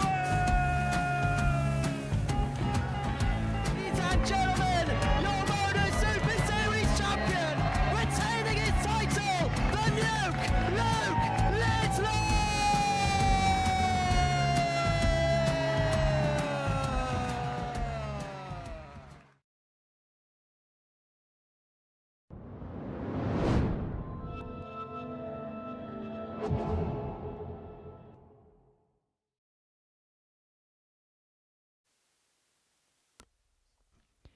Welcome back to the Modus Super Series. Before the break, Johan Geldenhuys got the better of Archie Self in a last leg decider 4-3. Our fifth game is a meeting between Dean Finn and Stephen Plumstead. And that win for Johan Geldenhuys just muddies the waters a little bit as far as this Group B is concerned. We know Archie Self is safely through on 10 points. Tommy Lisman's very close to qualifying on 8. But that win for Johan Geldenhuys puts him on to 4 points, a couple behind First leg, Dean Dean Finn on 6. He can move on on to 8, level with Tommy Lisman, victory against Stephen Plumstead, who's still searching for his first win. He was beaten 4-0 by Archie Self in his opening match of the night. As for Dean Finn, well, he really came out the tracks firing on all cylinders, didn't he, Mervyn? 4-2 win over Tommy Lisman, average of in excess of 96.5, but in particular it was his finishing 41. that stood out. 4 from the 7 on the outer ring, including that 120 at a critical time in the contest, which just seemingly crushed Tommy Lisman in the end. Yes, you can't argue with that at all, Gelenho. I mean, he scored well, he finished well, looked in total control, to be honest with you. Tommy was a little bit off his game. 60. Certainly didn't show the force he's capable of doing, but, you know, next game could be different for him. He might come out all guns blazing. Well, for Stephen, he'll be hoping to get 100. that first win on the board. And I suppose the key is not to hit panic stage, because I imagine you get to this stage of the group, the one thing you don't want is 81. that bagel to your name come the end of it. It's always nice to get that first 2 points or point or whatever they do on wherever you play. Get that early doors, first 100. game if you can. Get that under your belt. And then you settle down. You feel as though you're into it then. And then things may become a little bit easier than if you've got that 0. If you've got that 0, things tend to get a little bit tighter. You over-try. Well, the treble 8 meant 64. that he had room to manoeuvre with tops. If Plumstead all the way back on 219, will return for that target for a routine holder throw in the opening leg of this contest. Then you can't 40. Tops for the first leg, puts one up, lovely guide for him. Oh, just drops it slightly low into the single, leaves double 10, 20. puts it outside. Stephen car 123. And so Plumstead, outside opportunity, but an opportunity nonetheless on the 1-2-3. He's going to give himself a poke at the 98. ball, which clips the 25 wire. 2 10s for the first leg. Finds it Each other first dart, leg, lovely Dean dart there. He maybe not leg, happy that it was in the centre, first. but you can Game put it on. in the corner, still gives you the same amount. Doesn't matter how, as long as it finds a way in. And Dean Finn is into a 1-0 lead 60. in this contest. The score sheet never tells the story, really. You know, you see a lot of games and they're all one-sided, so the score says, and you see an absolutely fantastic game. 100. Well, it's like the recent World Grand Prix final. Luke Littler beat Luke Humphries 6-1. Now, if you just looked at the set score, you'd say that Littler 83. absolutely trounced Luke Humphries, but I think it's 5 of the 7 sets went 3-2, but it was just Littler that won the 5th leg in all of those sets. That's the thing with set play. You know, it can be... 98. It's so different to leg play, to match play. It really is. That's an awkward first dart. That's wobbly. That might come out. Oh, he's got away with it. He's got another one. He's got away with it. 140. Do you have a preference as to set play compared to traditional match play? I just like playing darts. 133. Well, Dean leaves himself on the big fish after 9 darts in this second leg, and for Plumstead could pick up the ball at the last. Dean car 170. Yeah, he's left a decent shot there if he gets a chance. No, that's not going this time. He gets a chance at 105 then. Chances are he might start on 19s. Stephen It's car a 57, 105. he's 48.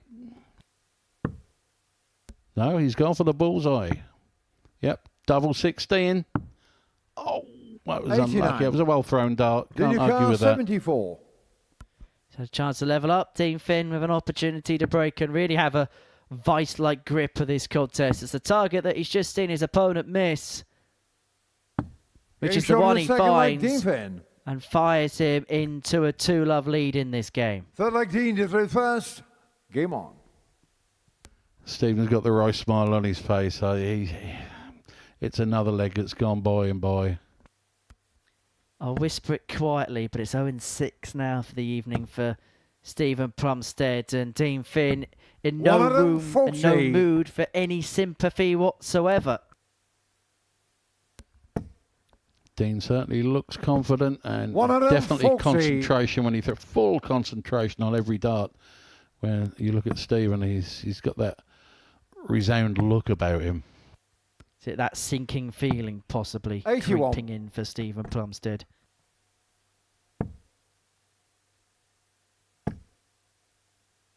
But you're totally right. One 100. of Dean Finn's biggest attributes is his sheer focus.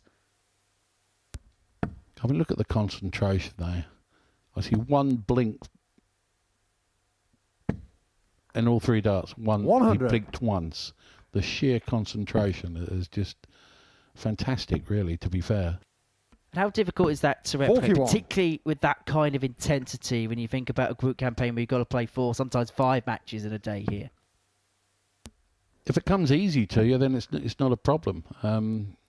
But 85. as I've gotten older, I find that the concentration's there, but the focus isn't sometimes. And I 41. can start Then thinking you about, can't what am I having for 95. dinner tonight? You know, and then I think, what are you doing? You're in a dart match. Really, just wake up.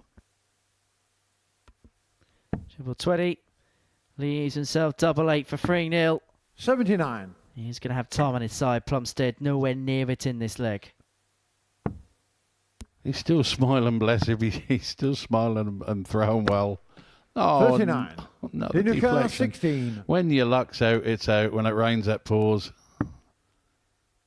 2 4s for a 3-0 lead. Yeah, it's He's on the great. third Look, leg, great Stephen. dart, that right in the centre. Poor Stephen must be thinking, what has Fourth he leg, done? Has Stephen I through killed a first. black cat or Game on. something? It just doesn't seem to be going his way, does it?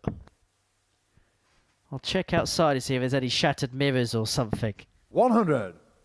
But Dean Finn, 3-0 to the goods. And a leg away from a win, which would put him on to 8 points. Add and factor in as well his good leg difference in comparison to that of Johan Geldenhuys 45. in 4th position. He's in a very good state to progress through. And he does take on Johan in his next game, that in match number 7 of our Friday night schedule here in Portsmouth. 40. Well, that put paid to the decent start he had with 100 in this leg and comes back with a 40, but he's getting away with it. Dean is not. Oh, they are tight darts, well thrown 45. darts, and he gets 45. I can get them with darts spread all over the place. A polo mint 45, I think we'll call that. 43. Still see the punch mark in that treble 5. In fact, he's found it again. 54. I think the treble 5s have blown his concentration. Have we ever had to turn a ball because the 86. treble 5's been peppered too much?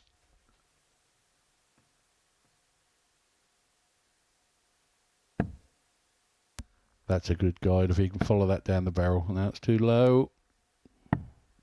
61. Oh, we'll miss the 5s this time and we'll still go left into the 7s. Maybe a little move a centimetre to the right, D. 140. Great 3 darts there from Stephen. I feel so sorry for him. And also Dean, I mean, this leg, he's having an absolute nightmare, bless him. But he's throwing good darts. They're close. They're just not going in where he wants them to. And even when they 80. do, they bounce out the Super car ball. It might be one of 92. those legs he might just want to consign to the bin here. Another 20 to leave 60. 32, which he does. Dean, not on a finish. He's only looking to set this up, looking for a full house. Doesn't find the treble first dart, so that's not going to happen. Ton now. No, he goes 59. down. Super car 32. Okay, Stephen, 32. Come on. Yes, He's on the lovely fourth dart. leg. He's Stephen Plumstead. Bless him. That means a lot Fifth leg, to him. Dean Look at through the first. smile. Game on.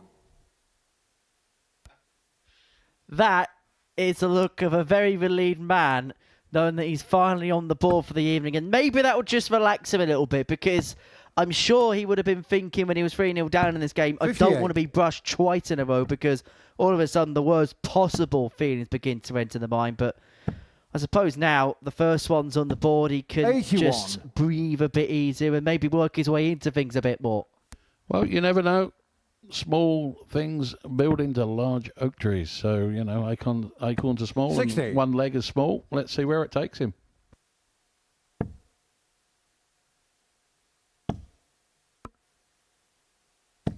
$60.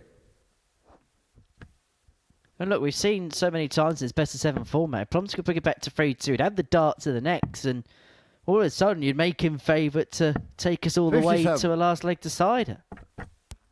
All hypothetical at the moment. Let's see what unwinds. That's a great dart there over the top, which he does. Finds a treble. 100. That was a deflection. That was a better dart than what it ended up giving him, only a 20. That's a great first one from Dean. No, he finds the 5 again. I think he's got some 85. wine marbled 5-itis. The Mardell Drift. That's the 100. It is a fairly windy night in Portsmouth, but I promise we are indoors in this igloo-shaped church. 93. See the car 160. Plumstead looks to half the deficit to 3-2. What a finish that would have been to take that out with Dean sitting on 148. No, that was an awkward first start for him. 52. Dina car 148. Hasn't left it pretty, really. That's a great start. Oh, he drifts into the 1 this time. 78. It's like the cha-cha slide. He was sliding to the left, and now he slides to the right. And Plumstead looking to bring it back to 3-2 with this 108. Well, the opportunity's very much on. It's the bullseye. Just 83. drifts Dina low. car 70. Dean's now looking at 70. Finds the 42. Is that? Yes, it is. Yeah, and takes it the way my father likes to go as well. Game shot on the match, Dean Finn.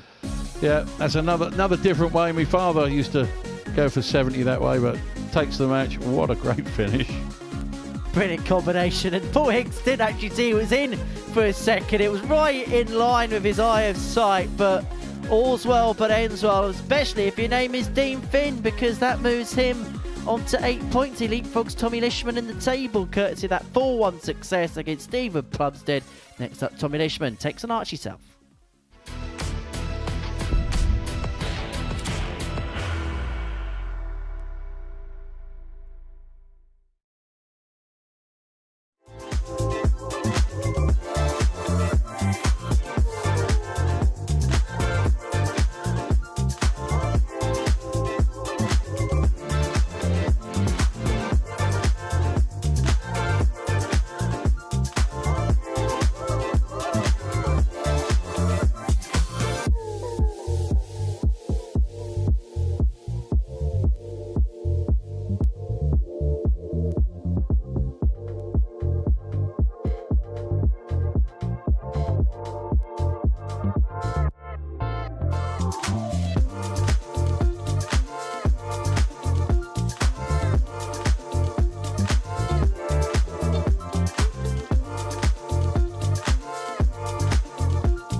Welcome back to the live lounge in Portsmouth, where before the break saw Dean Finn get the better Stephen Plumstead by 4 legs to 1. Let's have a look at the table then at the halfway point of the evening session, because Archie Self, top of the table, he's on 5 of his 6 matches, 10 points to his name. Dean Finn and Tommy Lisman, they're almost there in terms of qualification, both on 8 points, both with positive legs difference. Johan Gelenho still has a chance of qualifying through, but he's going to have to be your scent nigh on perfect from this point onwards if he's going to get through to tomorrow night's final. Stephen Plumstead still searching for that first win of the group. Game number 6 is a meeting between Tommy Lisman and Archie Self. A win for Tommy here would seal his passage through to Saturday night. Archie was beaten for the first time in his previous game against Johan Geldenhuys by 4 legs to 3. As far as Tommy's night is concerned, 1 win, 1 defeat, beat Johan by 4 legs to 3 in the opening game of the night, and then lost out to Dean Finn by 4 legs to 2. A nip and tuck game, but Dean kind of found the right things at the right time, and Tommy wasn't really able to recover from a couple of setbacks in that particular contest. But for him, he knows that there's a real opportunity here to qualify through if he can get the better of Archie Self. And I know this sounds a very obvious statement, but he'd rather get it done sooner rather than later, so he doesn't have to worry when he takes on Stephen Plumstead in Game 8. First leg, Tommy to through first. Game on. So we'll see what Tommy starts with here. He's got a tough game ahead of him against Archie. Archie's playing well. 58. Tommy's a little bit off his normal game, so it's not going to be an easy task. Particularly if Archie Self is going to fire on those types of cylinders in this contest. 45. Archie looked like he's firing on all 5 cylinders out of 4. In terms of someone like Tommy Lisman, somebody that we know is as good as he is, but perhaps has been a little bit inconsistent. When you play a player which you don't quite know what you're going to get, is it something that can enter the mind a little bit, or do you have to just try and block that off and try and have as much tunnel vision as possible? The way I handle things like that is to try and get as focused as I can and get an early start and just keep my head down and keep pushing forward and just forget about everything that they're doing and try and block it out. Kind of force the issue right from the get-go kind of thing. Yeah, but that's me. That's 56. The way I've always played. Other people, maybe they'll handle it a different way. Well, Archie Self has handled everything superbly so far, but it's Tommy Lisman off to the quicker start, leaving himself on 72 to all throw in this opening leg, and it's going to be a finish under a fair bit of pressure. So 72. He needs another one to leave tops, which he finds tops for the first leg. 32. Just over. Archie car 62. So it gives Archie Self a break opportunity here with the 62. It's going to be 1 dart in hand at double top. 42. It's just drops low, and that's 40. The target Tommy Lisman's looking for now. Having a good look at it. That's a great guide for him if he can follow it down the barrel. Just a little bit low. 2 10s. Oh, finds double 32. 6. Mind you, it does leave him a good double 4 if he gets a chance at it. Archie's trying for double 10 and finds a second dart straight in off the barrel. And that is the target that's been giving him the most joy this week. There's something about left-handers and double 10. It looks like Archie Self is another one that subscribes to that methodology. 97. Maybe that's why I like double 8. It's exactly opposite side of the board, isn't it? This is better from Tommy, yes. Full house, thank you very much. Let's have more of those, please. Hasn't been a night which has seen a whole host of 58 maximums so far. Most you've seen in a game is 4. Which is surprising, really, considering the calibre of players we've got here. I mean, they're all 59. Excessive 180 hitters. Maybe it's just a night for 140s and 137s. 139. Maybe it's a bit more laying up onto the green as opposed to the all-out hole-in-one approach. 44. Archie's looking to set this up from 207. He'll probably get down first, finds a 57, and again, looking for another one. Oh, what a fantastic shot. 171 to lead 36. Tommy's in trouble here. He needs 2 trebles at least. 60. A bit quick with the last 2 darts there. They look like darts from a panicked man, and there might be reason as to why he should feel that way, but Archie's got inside of both the 18s and 9s, and 28. See, maybe he will rue those 2 just thrown darts. He could have been sitting on a single 2-dart finish or something instead of 158. 96. Whenever he hit a treble there, he would have left himself a 118. So it's just 1 treble required to give yourself a dart at a double. But it's double 2 here for Archie Self to double his lead, and double his lead he will. On the second leg, Archie Self. He still looked a bit quick on that. I know Archie's a fairly quick player, but he looks like he's really speeding up now. 100. I know it's an age-old question that we ask, particularly when we're sat in commentary boxes like this, but how easy can it be to be drawn into the pace when you are playing such a quick thrower? It depends if you're playing well. I mean, people that are playing well do tend to speed up slightly anyway, because they're finding it easy to hit what they're aiming at. But yes, you can get drawn up into it. It's 140. But players like Dennis Priestley, you would not speed him up. He dictates the pace of the game. 91. Other players can get drawn up into a quick leg. So we've kind of seen it when players have played Ricky Evans, say, for example, and they're running around the hockey like wickets. 170. So, big fish again. No, not this time. Archie will have a look at 125 here. 41. I would imagine he'll start on the bullseye. 25. Are we going to see some? Yes, he does. He's got 25. Treble 20, which he just goes under. Leaves him 80. Down to the 48. 93. Top of the car, and he manages to pick off with his last dart to leave himself on 32. And so Lisman looking at 129. Treble 20 for the bull. Not to be. And that radar on the trebles is really going awry for him. 2 16s. And finds it first up. Not only does he like double 10, he's now starting to find 32, which he's missed all evening. Fourth leg, Archie to throw first. Double break, 13 darter, 3-0 Archie Self. And he's making this look rather routine, if 97. The truth be told.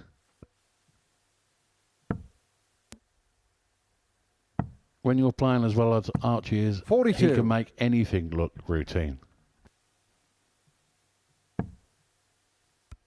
The biggest compliment you can pay him is 100. The fact that, I know at the beginning of the week we've spoken about his age because he's the youngest player to play here, but actually, when you watch him on the hockey, he doesn't look 97. like a 16-year-old, does he, playing on the stage for the first time? No, he doesn't look out of place. He looks as though he should be here.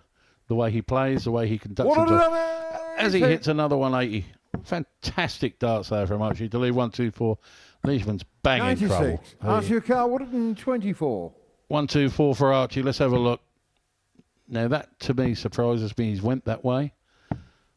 All Tommy 52. Can do is try and set it up and hope he gets a chance. 58. Archie Carl, 72. Archie Self here looking at 72 to complete a 4-0 win. And he's got all the time he wants to complete it. It's double top for the match. And double top for a comprehensive 4-0 victory. And he just continues his domination of this group. For Tommy Lisman, it means he's going to have to go to that game against Stephen Plumstead in match 8. But before that, we're going to see Dean Finn go up against Johan Geldenhuys. That's in a few moments' time.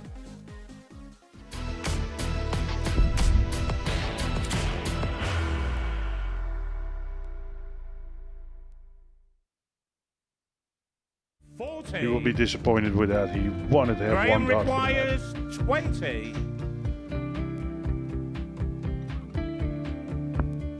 Graham Usher wins the first game of Champions Night, and it was an absolute ripper. He hit one of them on tops. He missed one on double 12. Which one is it? It's the hit! Outside opportunity for Andy Hamilton.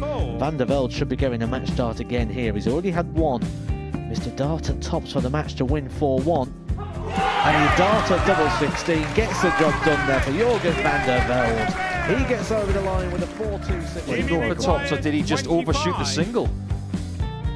Jimmy doesn't care. Jimmy just looks to eat this up to make the semi-finals for the second time. Adam Kaplas has been eliminated.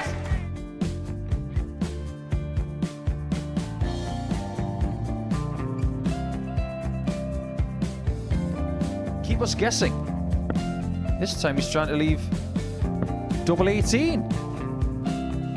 He knows best, and he takes the lead. He is 2 darts away Jeff requires 86. from a Super Series final. He's 1 dart away. He doesn't need any more darts. Jeff Smith makes the Series 11 final.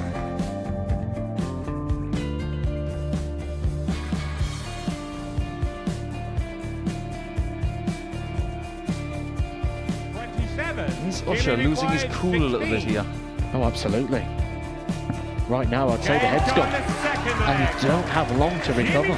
It is very, very short form at darts. Van Skee's halfway to victory. He only needs 1 more. Jimmy Van Ski is yet again into a Modus Super Series final.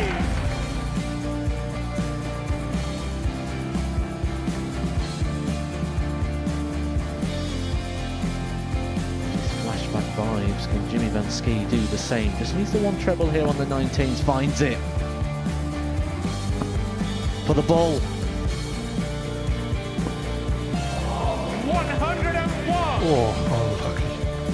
A lot of pressure on it. He's going to split it. 2 darts for double 4 for the match. Game. Shot.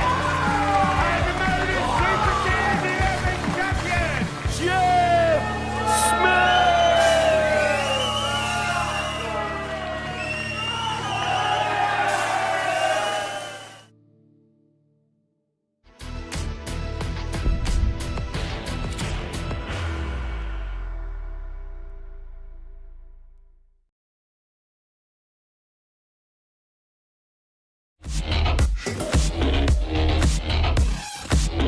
A double 16 to become the tour champion.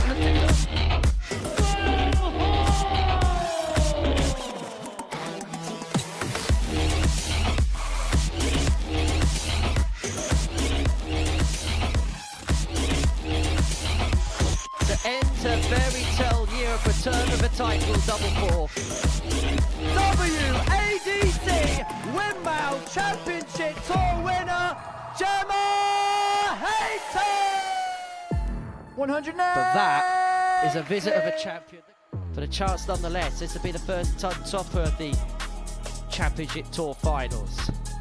She has double 19, Shanghai in the 19s. And she does so. Game started. But she only needed the 1.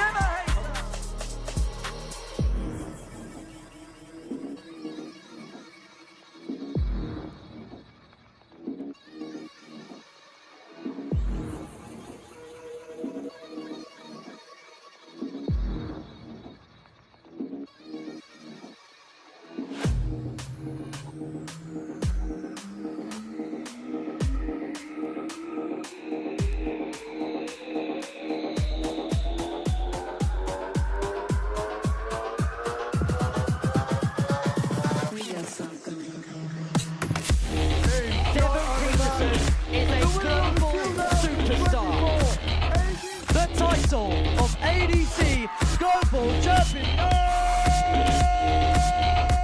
the African warrior, Devon Peterson.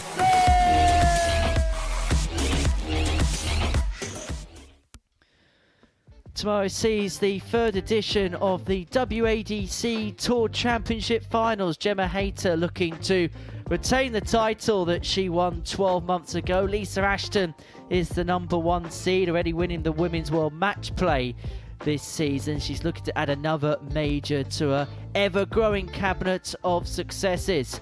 And then the ADC Global Championship, into its second year, gets underway on Monday, the 1st of December from 9:30. Devon Peterson is looking to recapture the title that he won 12 months ago. So that's what's coming up in the near future. But back to the here and now, where we see Dean Finn and Johan Geldenhuys go head-to-head in our 7th match of the evening session here. For Dean, an opportunity, if he wins this game, to move on to 10 points and to qualify himself through. And actually, if he does win this game, he'll do Tommy Lisman a favour, because he'll qualify through with him. So for Dean, Mervyn, this is a massive opportunity to get things done without any kind of worries or fuss whatsoever. And I'm sure he's up for the task. I mean, he's played well so far, and the concentration when he plays is quite phenomenal, really, to be fair.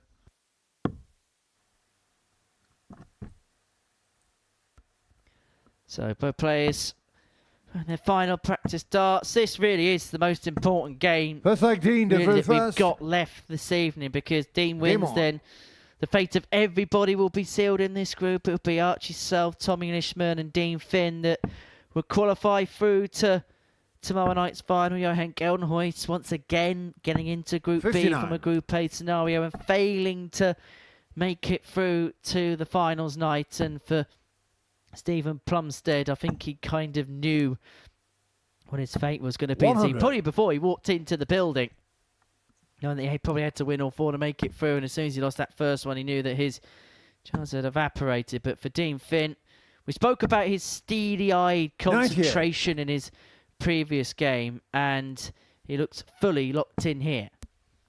Certainly does, but I think Johan is going to play with a little bit of freedom in this game. 140. Looks a little bit more settled down because he can't qualify, and that takes he's resigned himself now that, okay, I'm not going to go there, so he's just going to relax.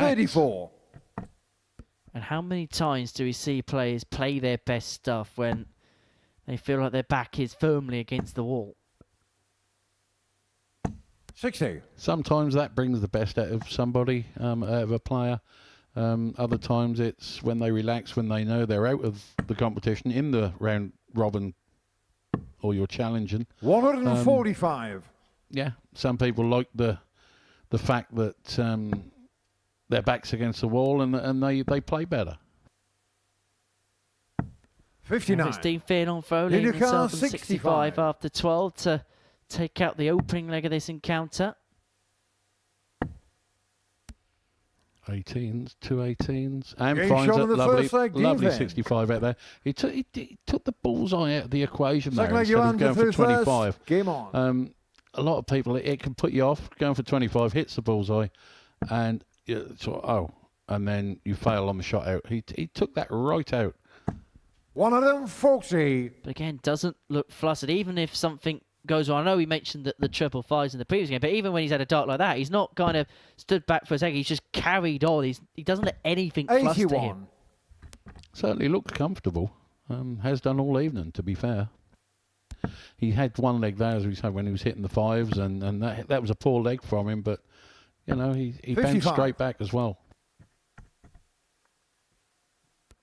Plays his trade mainly in the ADC system, has played some stuff on the Tour Championship 140. circuit, was unable to get into the finals of the men's competition of that in 2025, but that will be something probably on the radar once again in 2026.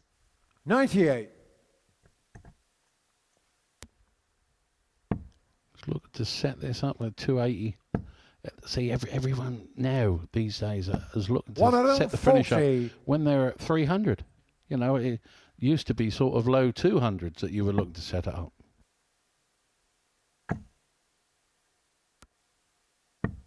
$85. Dina Carr 140. He'd be bitterly disappointed with that, because it means from a finish where one dart a treble, then a single for a dart at the outer ring, he's got hard work here, and a treble may only leave himself a dart, 43. but the bullseye at the back end of this combination. Johan's looking at 19s, I think, here, and he's found it. Leaves him 66. That leaves him the bullseye. 98. 25. Did you With Dean count sitting on 97? 97 here, he'll be downstairs 57 first dart, which he finds leaves him tops to take a 2-0 lead. Just a bit low, 2 10s. Just 87. inside. You're on your car, 25. And so a golden opportunity for Gelenho to square this game up at 1 apiece. And he has to take advantage of every scrap he Each on the gets second here. leg, Johan And he Gelenho. manages to take advantage of that one. And the other thing that Third leg Johan has to Dean think about first. as well Game is on. he's in that really awkward situation where not just does he have to win matches, but because of the legs difference, he needs to think about winning by scorelines as well. I'm sure he won't be thinking that now, but he'll know what he 31. has to do when he gets up there and let's go 4-0, 4-0. You know, he's got to be at the top of his game, really. Not a great start there from Dean. Better start there. 140. Johan found a much better start to the leg with a 140. He's looking to come back at him here. It's a great first start. Good guy. Finds a great second and third. 140. Well, this game yesterday was the match of the day as far as Group B was concerned. Both players averaging in excess of a ton. Dean Finn with an average of 103.16, 6 180s in the game, 9 180 share between the pair in this contest. And the big difference was the 5 missed darts at a double that Johan had in the contest, despite himself averaging 102.44. 101.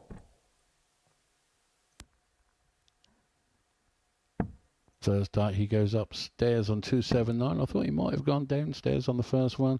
Stays up 100. there. Finds a ton, but unfortunately that is not a shot out. So Dean, with a good score here, can set it up and have first poke at a finish. 87. Well, he would have expected more after dart 1, particularly the way it was sat in the board. Leaves himself on a finish, but gives Gelenho a glimmer of an opening against the throw.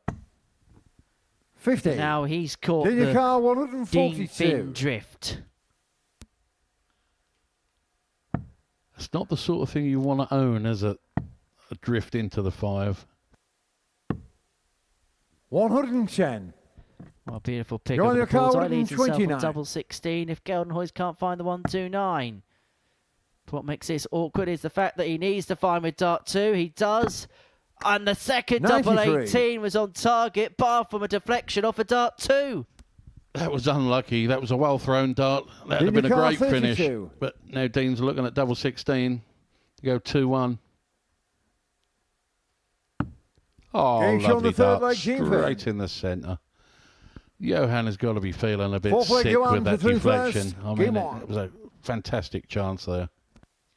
Well, that an example of how darts could be cruel and kind in equal measure. Cruel for Johan Gelenho and very kind for Dean Finn, who 38. takes full advantage of the opportunity. And now Gelenho on throw, kicking off with 38, means that Dean Finn against the throw has an opportunity to really take command of this contest here. 61. Doesn't take the opportunity. Gets away with it, does Johan. Yeah, it's a better dart. And again. Superb. What can you say? 3 perfect darts there. Dina's looking to try and emulate it. Gets the first one. I think that's just over. 85. I'll tell you what, it could have been so easy for Gelenho to have fallen flat in the face as a result of what just happened to him, but he's come back out. Well, I was going to say firing, and all of a 66. sudden he plonks one into the single 1 and the single 5. But good recovery of dart 3, in charge of this leg, providing Dean Finn can't hit big here. Another one of them will make life rather interesting. 100. But only a ton means that Gelenho has control. 217. At the start, he's looking to find another one of those and then a treble 19. No, that's 80. Another treble. 100. No, done. No, it's not a bad leave, 117. But Dean's not on a finish. He's going to try and leave a low finish here, but he's not going to. He might leave a finish, but it won't be 60. low enough. You're on your car 117. Gelenho looking at 117 to level this game up at 2-2. Treble 19. And now he drifts out to the left-hand side. But luckily for him, time on his side.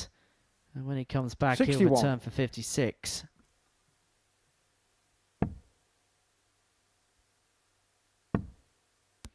There's that drift into the 5 again. 45. 45. Johan car 56. 56 for Johan. Found the 16, leaves him tops to level the match. 16. No, just over. Junior So, car 150. What do you reckon? Definitely conventional, but this would be a sucker punch for Johan Geldenhuys if this goes. He's not going to, and so the South African is going to get 3 in hand at tops here to level this game back up at 2-2 and basically make it a best of 3 race. Johan car 40.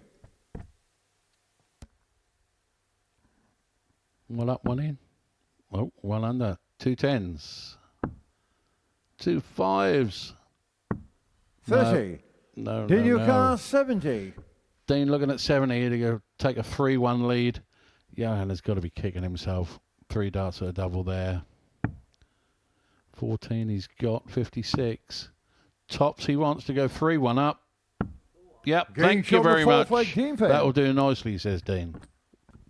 What a clean, crisp Looks like combination that was for Dean Game on. Finn. And Johan Geldenhuys must be thinking anything that could go wrong tonight very much is going wrong. Dean Finn a leg away from a 4-1 victory, which would secure not just his, but Tommy Lisman's qualification through to Saturday night's 26. final. Not the best of starts from Dean there, 26. I'm sure Johan is going to try and do all he can to get his nose in front here. 134. Yeah, it's a great start to the leg, especially when your opponent starts with 26. Dean's looking to put that right here. He's looking for some big trebles.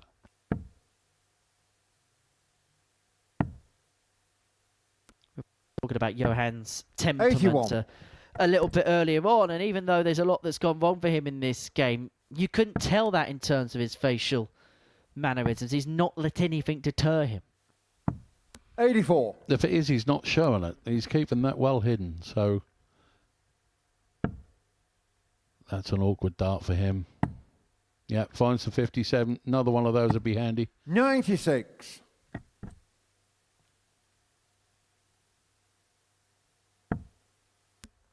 Little bit of a snatch there, I think. And again, but he's found the 60 with the second dart. Great third. 123. See that?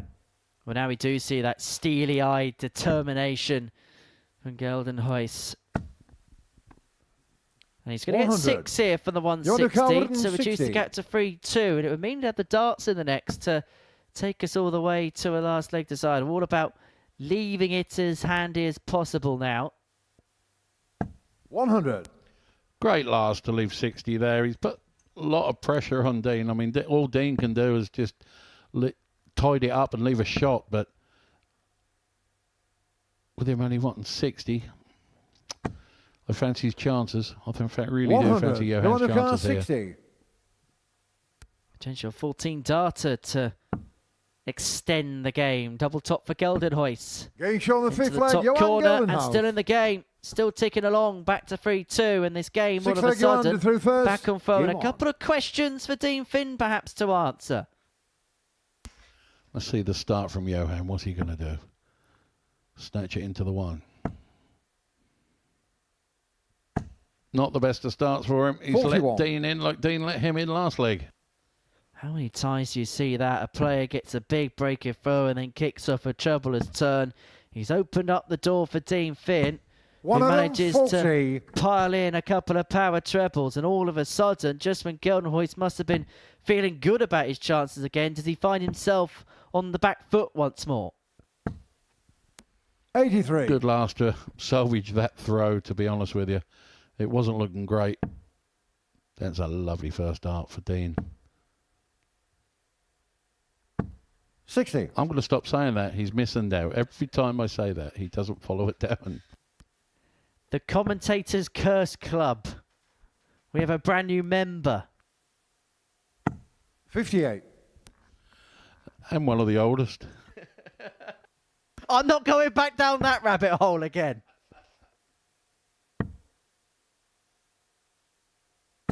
$125. And they told me beforehand, I'll just ease Mervyn in gently. Yeah, straight for the jugular. Thanks, Henry. Thank you. Stars we need to go on. 47. However, Dean Finn has wrestled the throw back up at Geldenhuys here. 6 darts at 176 to wrap it up and to seal his 85. place through to tomorrow night's final. Leaves himself on a 2-darter after 12 to do exactly that. 140. Great last. Dinukar 91. He really should have been going for the half ball there. But 91 for the match. No, 74. He's gone for 14s again. Leaves him 60. 20 for 51. lead tops. Johan Dinukar Johan needs 132. a big shot here. 132. I'm sure he'll start on the bullseye. 25. 107. Leaves that bullseye he requires. Oh, little step back here. Compose himself. 1 dart left, straight at the ball. 107. Just over, unlucky. Clip the paint of the 40. bullseye. And it means that Dean Finn has an opportunity to knock him out. Double top to send him and Tommy Lisman through at the expense of the South African. And he makes no mistake whatsoever. Dean Finn is into another Saturday night. And for Johan Geldenhuys, it's more pain on the Portsmouth stage. It's an exact role reversal of what happened the last time he was here. For Dean Finn, well, he's looking to go one better than his previous week 12 exploit. He's into Saturday night. Johan Geldenhuys will head for home. Tommy Lisman's through as well. And coming up after, we're going to see Tommy Lisman in action up against Stephen Plumstead.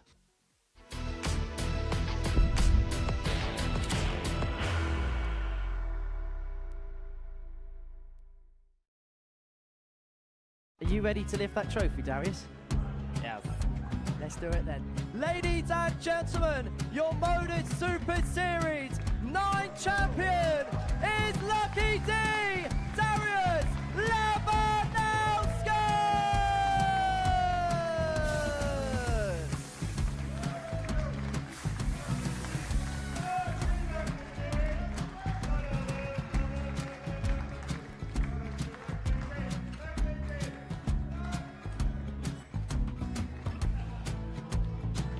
Well, what a wonderful night of darts we have seen, and we are ready.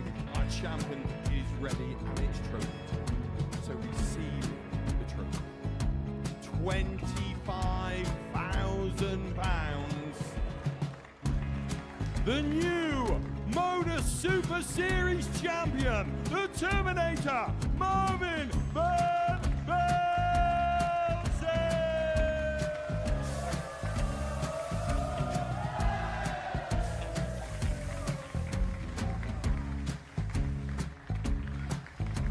And one more time, the 8th Modus Super Series champion, the Terminator, Marvin Van Velzen.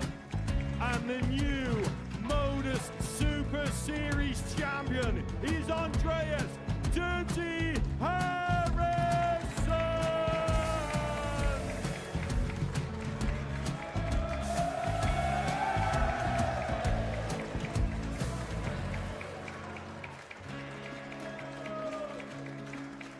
And one more time, the 7th Modus Super Series champion.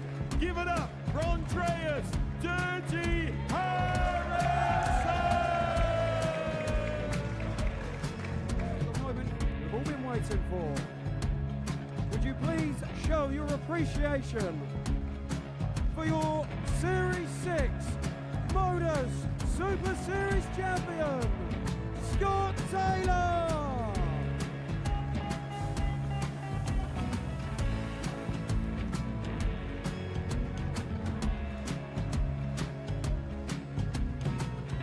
One more time, your new Modus Super Series champion.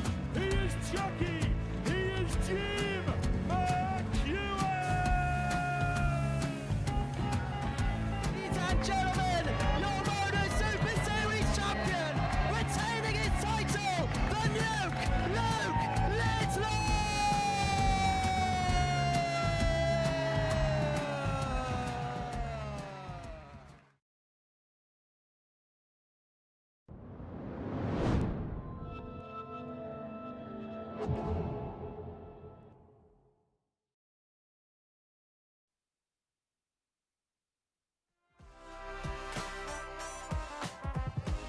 So we now know the 3 players who qualified through to tomorrow night's final. Archie Self, he made it rather routine at the beginning of the night.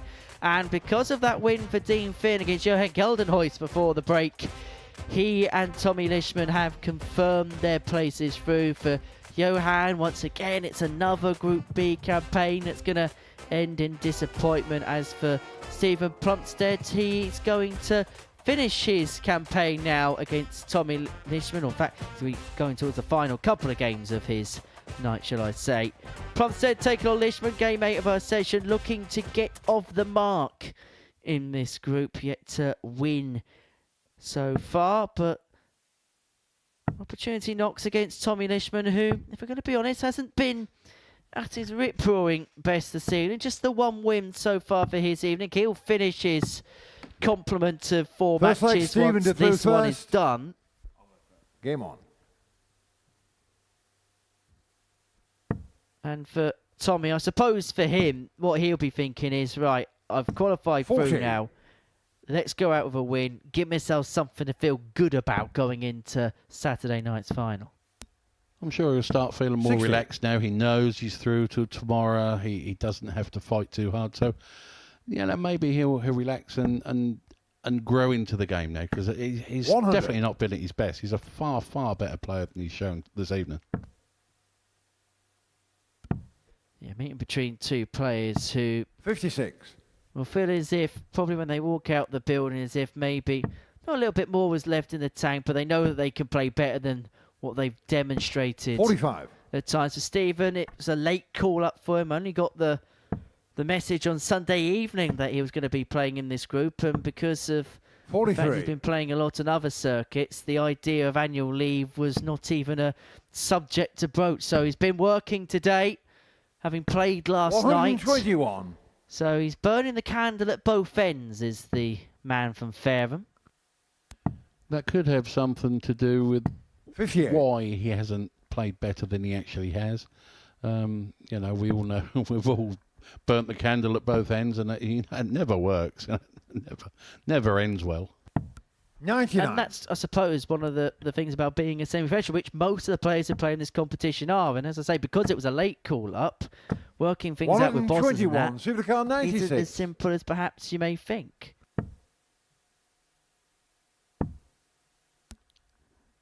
See, now with that very fast last start, he hasn't left to finish again, and he's got the chance he didn't think he'd get. And that's not going to work.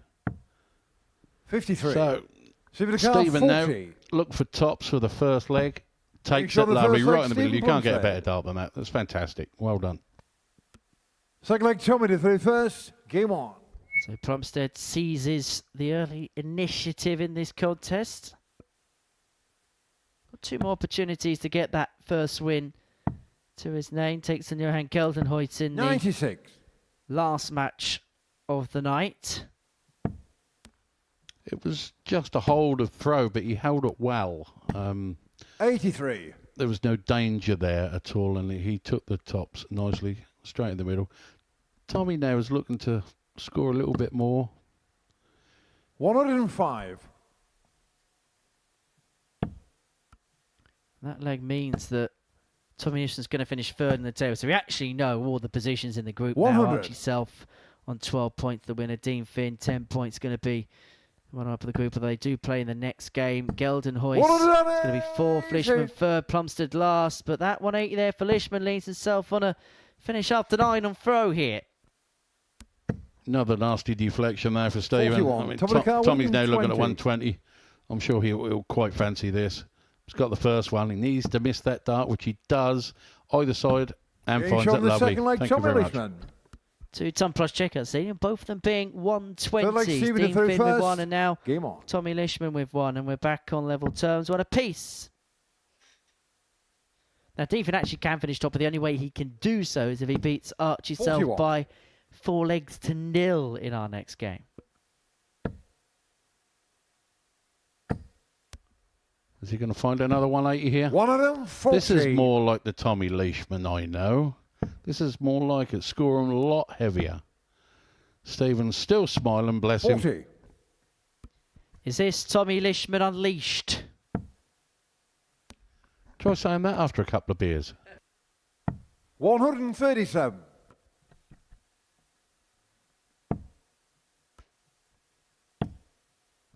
Well, now we're finding some real scoring power from the pair.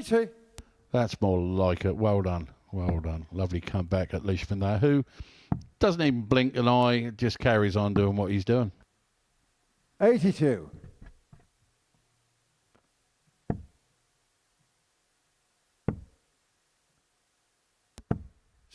Needed a ton there. Needed to find a treble. Tommy's looking at 142. He's got 6 darts at it here now. That's unfortunate there. That was a well thrown dart just outside 42. What he was looking at. Stephen's looking for a 140 to leave tops, hopefully.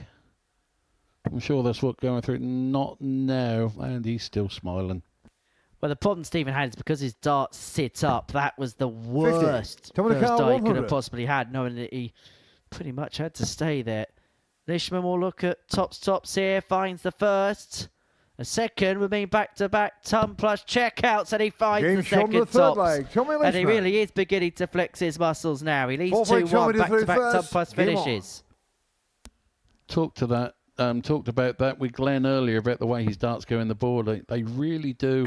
They're sort of halfway between 125. The older style of standing up and the stacker. And if he gets one over what he's going for, they really do 100. get in the way. We were watching Jan van Veen, weren't we, early on this evening against Luke Humphries at the Players' Championship finals. And the way they go into the board is pretty much bang on the angle of entry of Jan's darts. 43. Very straight, aren't they, though? Slightly uphill, slight stacker. As Tommy finds 2 more trebles, looking for a third, and finds it. When he's playing well, he makes this game look rather effortless. His average in excess of 102. 2 ton plus finishes. And 2 from 2 in terms of his finishing, of course, as a result. 56. This for a potential 11 dart leg. So only had a 12 in this game. And he's bettered that by 1. 3 from 3 on his doubles, 3-1 up. Do you think he's relaxed a bit now? He knows he's through and he's playing freely? Just a tad. And we can see it there from the leg by leg. 12, 15, 11 to put in 3-1 to the good. And have a look at the way that's bounced out. It's completely bent the wire. 80. That went upwards. That sprung off that wire and went upwards. I mean, look at that. The whole wiring of the board has changed as a result of that bounce out. 100. I've seen a lot of things happen here. I'm not sure I've seen that before. 41. 20 wires. Well, have a look at the 12 there. That's completely caved in. 57. I think that's even thrown Tommy the way that came out and flew across the stage. Well, I imagine there was probably once upon a 60. time many moons ago that when you had the All-Star board, you literally could bend the wire. It'd make the target either bigger or smaller, depending on how you bent it. The diamond wire ones were the ones, if you 77. come into that and hit the flat part of the wire, it used to twist and dig into the board, and oh, they were a nightmare. And you'd get a full-size treble one side and half a treble the other side.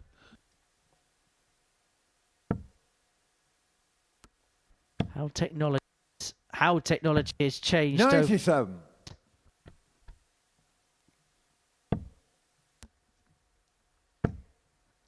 Needs another treble. 100. Top of the car, 170. Okay, Tommy's looking at the big fish. Is he going to do it this time? Nope. No, really, he's left that a few times. So has 58. Johan, and See the car, 120. Well, I've only seen it once in this game. And that first dart was sat invitingly for a treble to join with dart 2 and able to get. And so this would be some way to round off for comprehensive. And hasn't missed a dart at a double yet in this contest. And this would be for 3 ton plus checkouts in the game. Shot on the match. And Tommy Lisman has left with a statement performance. An average of 97, 4 from 4 in his doubles, 3 ton plus checkouts. Well, that is some way to sign off from your Group B campaign. And what has at times been a rather troubling night for Tommy Lisman. A 4-1 win against Stephen Plumstead. Next up, Archie takes on Dean Finn.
Welcome back to the Modus Super Series. For the break, what a performance we saw from Tommy Lisman. A 4-1 win over Stephen Plumstead. Average of 97.09. 3 top plus checkouts and 4 from 4 in terms of his finishes. So he's on to 10 points in the group. Now, we almost know every positioning in this group. If Archie Self wins a leg in this game against Dean Finn, then he will top the group. The only way that Dean Finn can overhaul Archie Self is with a 4-0 win in this contest.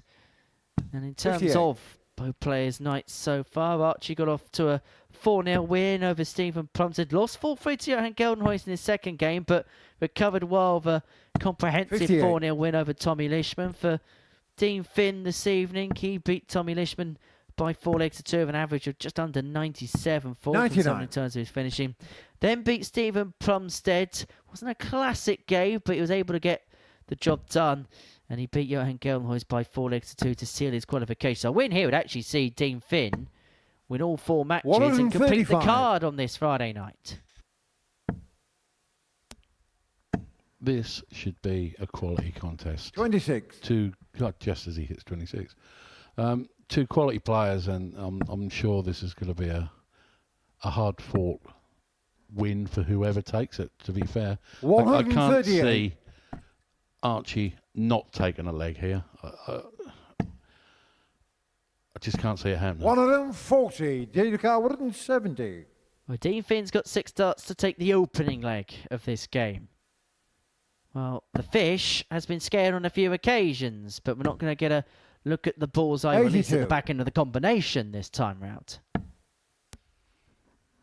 88 left by Dean. Archie's looking to set up. Yes, great last start there. But Dean's having a good look at 8 yards. Not a great first start for him. 83 left. 66 left. Treble 10 maybe. No, he goes 14s. He likes the 14s. Archie card 82. So this is a 1-0, and this has been a real key facet of his game, that combination finishing. Well, he knows he needed one leg to top the group. Game on. He's got that leg, he's celebrated the leg, and he knows that he is going to be the victor of this Group B. For Dean Finn, it's for the bragging rights, because I suppose the fact that these two are going to be both into Saturday, just like your good self, you do want to leave one on your opponents on Saturday night. You want to try and end this evening with a win and do as best you can, and makes you feel better for the Saturday night when you're here. I mean, he's on for a 9, he's 4 into it, he's 5 into it.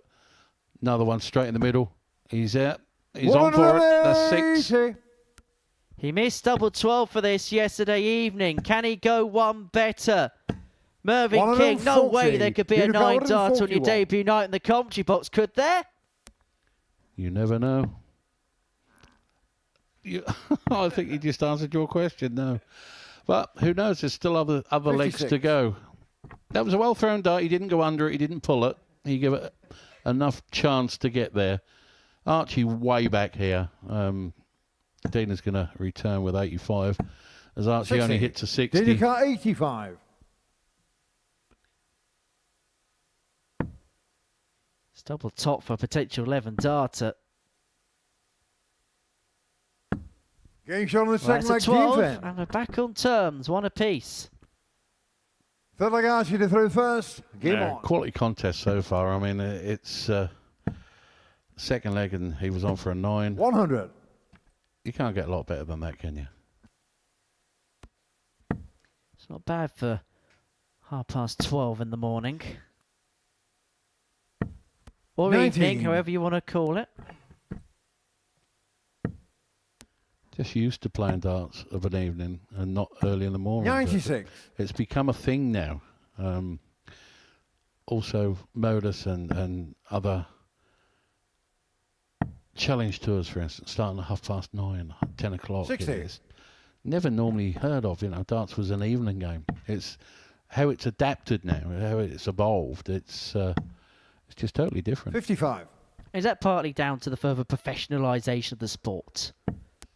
That, and also trying to squeeze as much in a day as possible. I mean, you look at the challenge tour. 99. 2 on a Friday, 2 on a Saturday, 1 on a Sunday. 5 in 3 days. It's it's a lot to get through, and it is tiring. 140. Archie's going to be playing on next year, should he not get his tour card at Q School in January. Very much just trying to take everything in his stride. There's no barometer 44. of success or Archie failure. Carr, He's just going to 110. take every opportunity as it comes, and he's got an opportunity here to go 2-1 to the goal. He went straight for the bull off the back of the treble. 94. He walked as well. He thought it was in. Cheeky little bugger.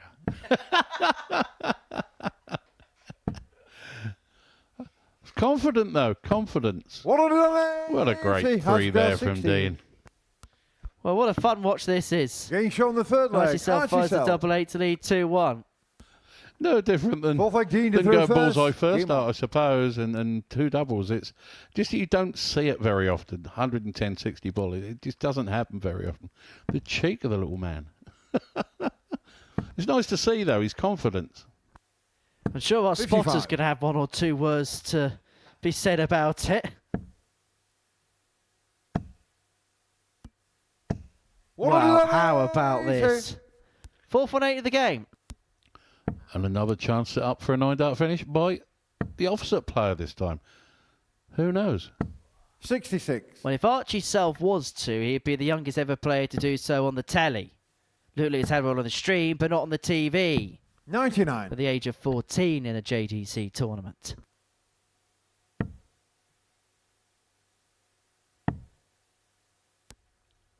They just keep getting younger and younger. 78. It's impressive, to be fair. The game has become a 92. young man's sport now. I'm still hanging on in there.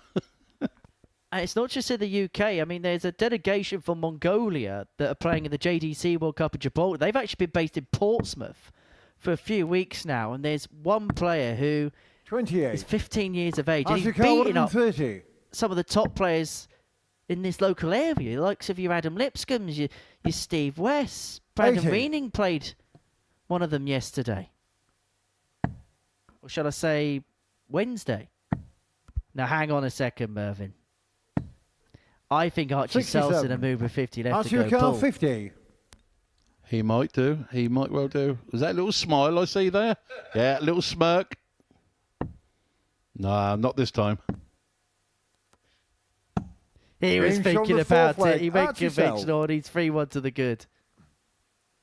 Fifth leg Archie to through first. I Game can on. remember years ago when we used to do the exhibitions over in Holland, and we used to hold not 43. not coaching classes, but it was a class of how to start being a professional 140. dart player and make your stance really steady, and the only part to move is your arm, 100. and you know, and those are the players that I've seen come through and are now playing at the top level. So what we reaped has come round to bite us. 55. Careful sharing your knowledge and expertise. Although when you, as naturally talented as Archie Self is, there's not too much to teach. I think he knows it all, to be fair. He certainly seems as though he does. 46. It's like he's been there, done it before. And of course, he's the reigning WDF Boys World Champion. He's won at the Lakeside, one of the 80. biggest stages that you could possibly win on. But he just looks so at home on the big stage. 56. He certainly looks home at Archie here. Carr, 138. Nothing phases him. He's not going to finish off with a 138, but he's going to do 140. the next best thing and leave himself on double 12 to wrap this up by 4 legs to 1.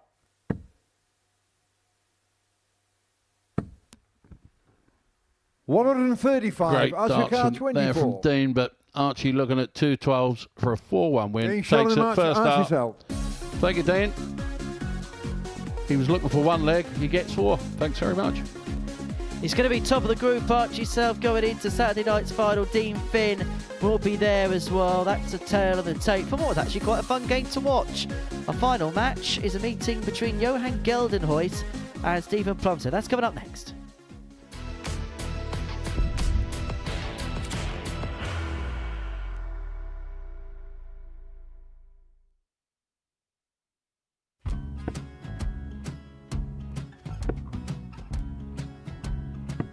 54. Charlie require 164.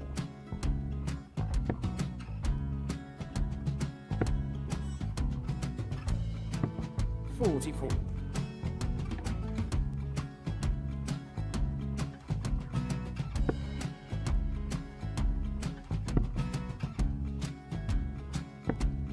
32. Charlie require 120.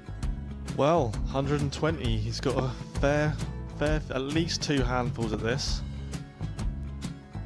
Just needs to stay 60. there. That's a good shot. Halves his score. Leaves himself on a 2-darter.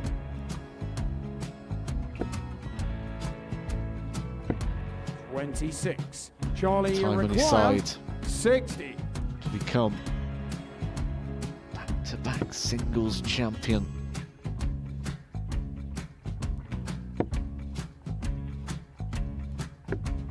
$40.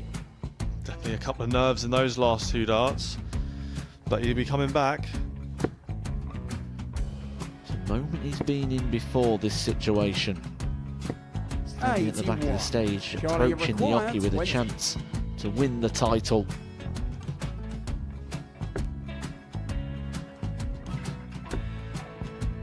He did this to win the first title, if you remember.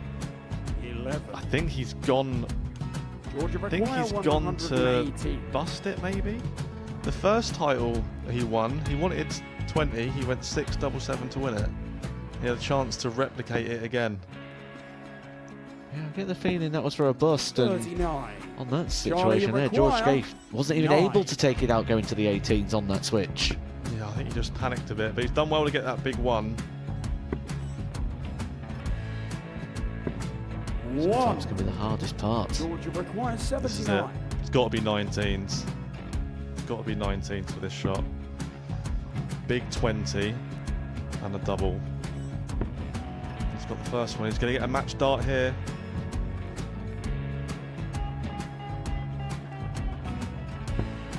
$59. Charlie Threw the entire require body into that 8. one. Just didn't want to let go of the dart.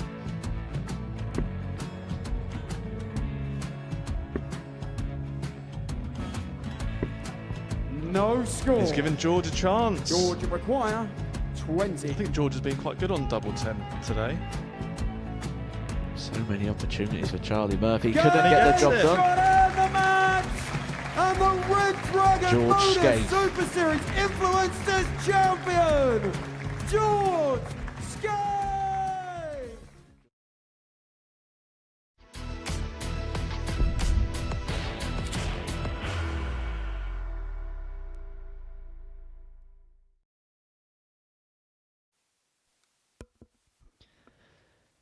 So here we go, final game of the night, final game of this Group B, which perhaps ironically is between the 2 players that will not be coming through it as Johan Geldenhuys and Stephen Plumstead go head to head. Well, this for these 2 is basically a battle to pick up some points and to finish their campaigns on a high. For Johan, that long journey from the northern to southern hemisphere will begin in due course, and whilst he will be flying the best part of 12 hours to get back home, Stephen Plumstead, if he puts his foot down, could be back home in about 12 minutes. First leg, Johan to through first.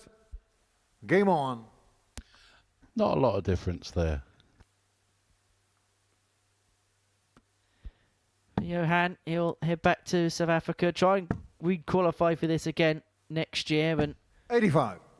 another representative of the African darts group here at the Live Lounge in Port. I believe you've played in South Africa, haven't you? Once upon a time, many moons ago.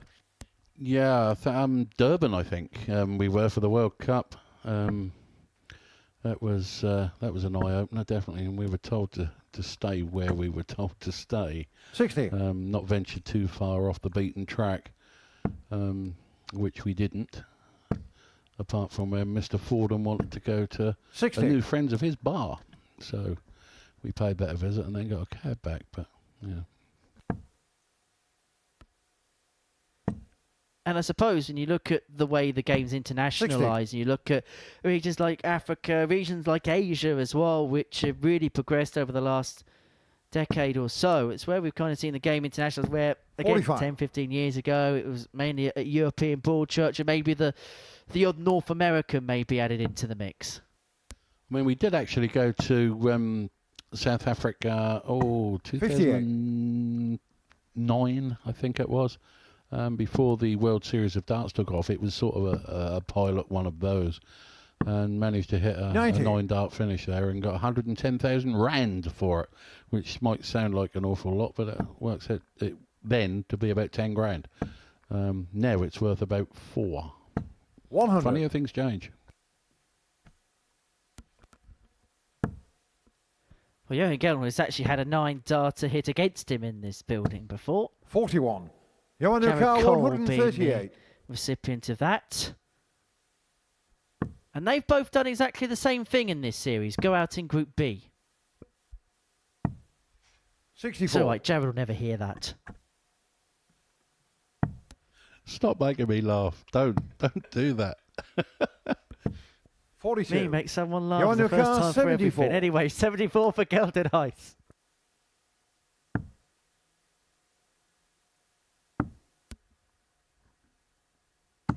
Lovely Each on the last first start leg, there. Johan Finds a double Gelenho. 16. Take the first leg. So Paul Stephen Second leg, under Stephen the cosh to third again. first. Game on.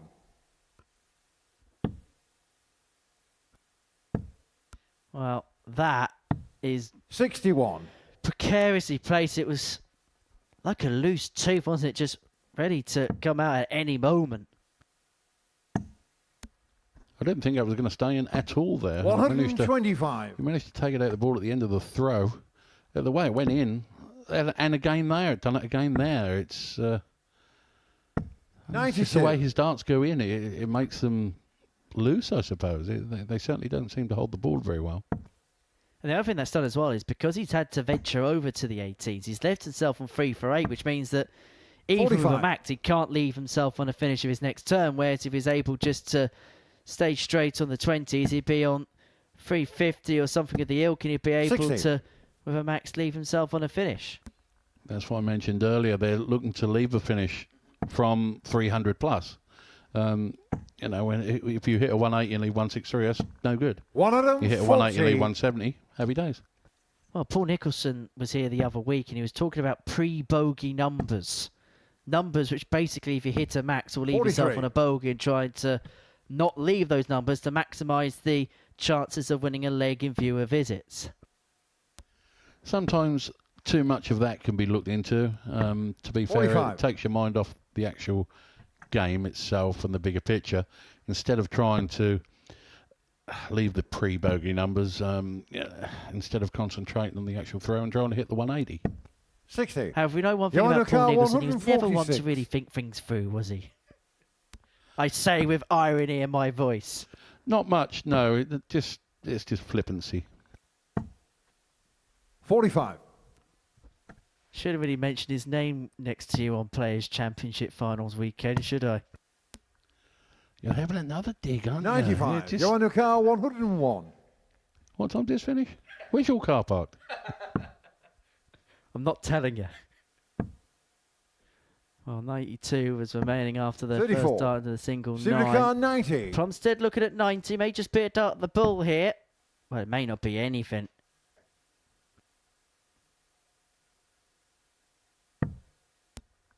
He's picked that off nicely. And Getting shown the second lovely. leg, Stephen Takes the Plumstead. 90. He deserved that, to be fair. The first dart was very unlucky. Third leg, I Johan mean, go to for the first. 60 Game on. to leave double 15. To me, that's the right way of going. If you hit a 20, you hit another one, leaves you the bullseye.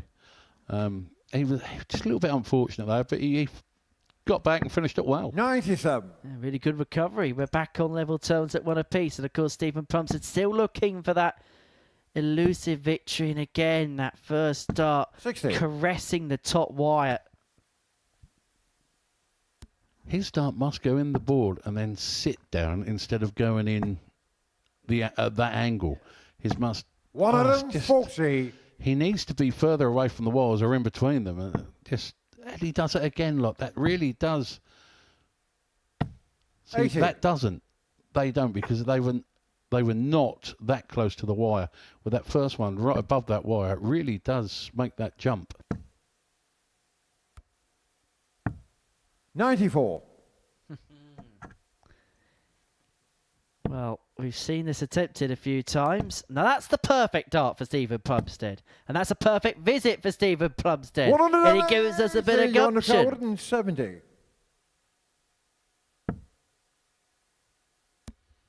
Little grimace from Johan there. 60 not finding its target, or the dart not 100. finding the 60 target. It's 100 though. Good last dart, getting around the back of those two. 140. Well, this is Johan much more Carr, like 70. it from Stephen. Yeah, a bit of pressure on Johan now, looking at this 70. Is he going to cope with it well? He's got the... Oh, that's a bit high. That's a bit high. 30.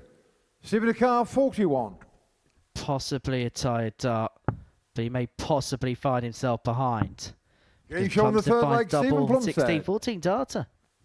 Yeah, who knows? Fourth leg, That Stephen may have been the first. 181.40 from Stephen that put the pressure on Johan and made him miss the 20. Put too much into it.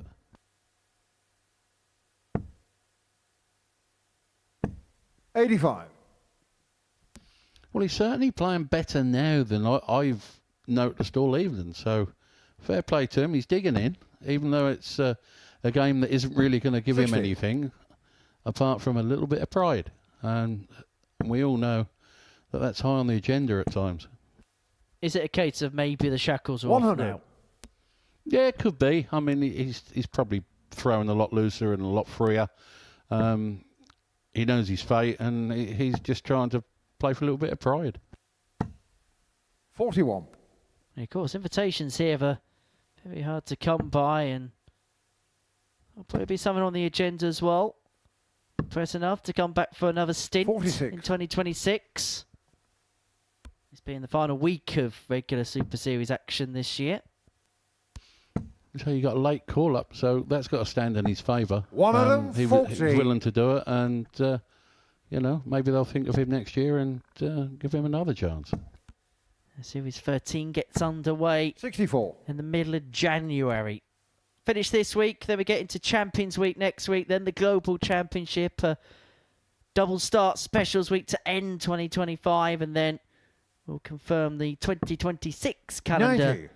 in due course. Been told we'll be revealing it on Wednesday. 55. Johan Carr, 170. Let's just fall away a little bit there, Stephen, but excuse me. Johan having a look at 170. Again, he misses the first treble. So 40. Stephen's going to get a chance at this Stephen Carr, 151. Tall 151. order, but he's been playing better now. So, no, unfortunately, just missed the 51. Johan gets a chance at 130. 83. Well, he's tried the Johan big fish Carr, a lot with 130. untangible success. What about the little fish? Treble for the bull.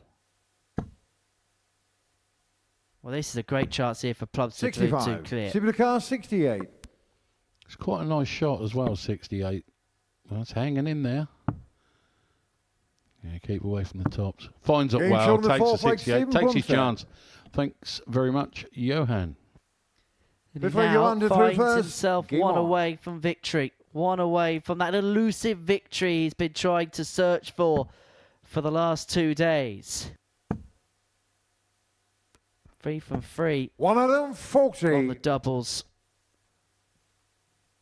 in this particular contest.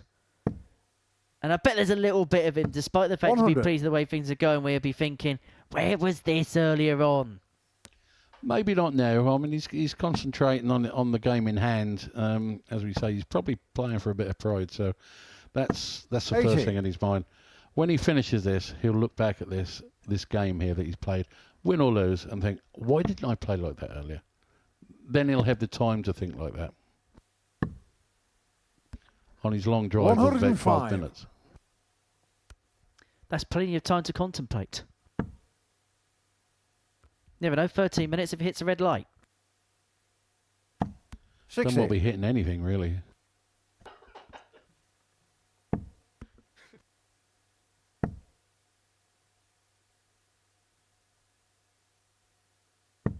$66.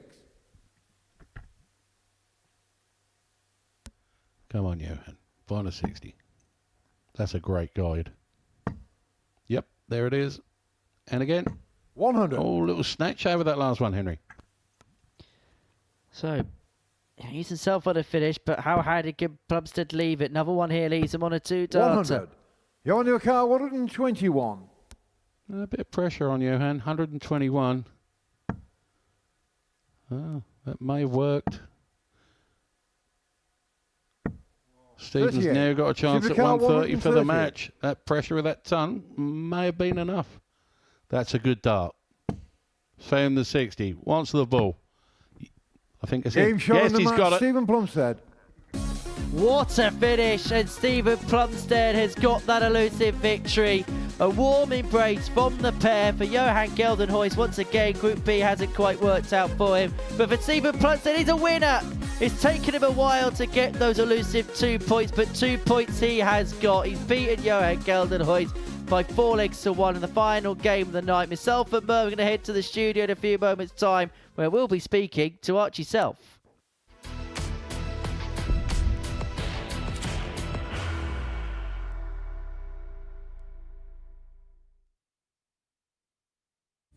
You will be disappointed with that. He wanted to have Graham one dart. requires 20.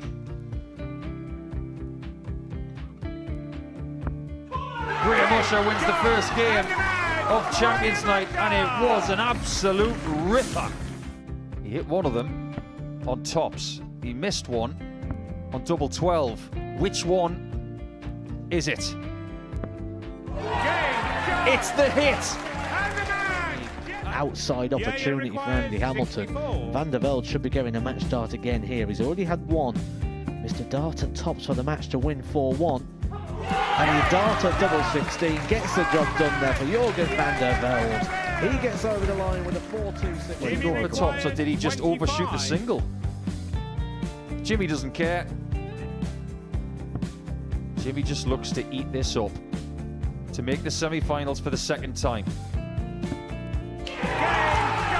Adam Gablas has been eliminated.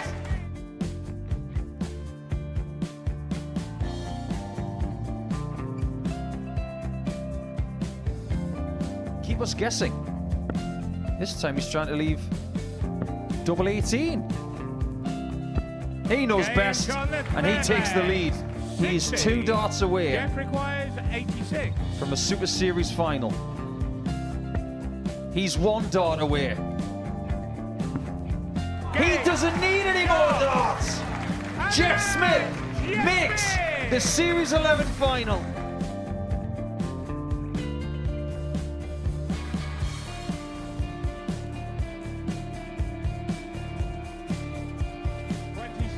Is Usher losing his cool a little bit here? Oh, absolutely. Right now, I'd say the head's gone. And you don't have long to recover. It is very, very short format darts. Van Skee's halfway to victory. He only needs 1 more. Jimmy Van Ski is yet again into a Modus Super Series final.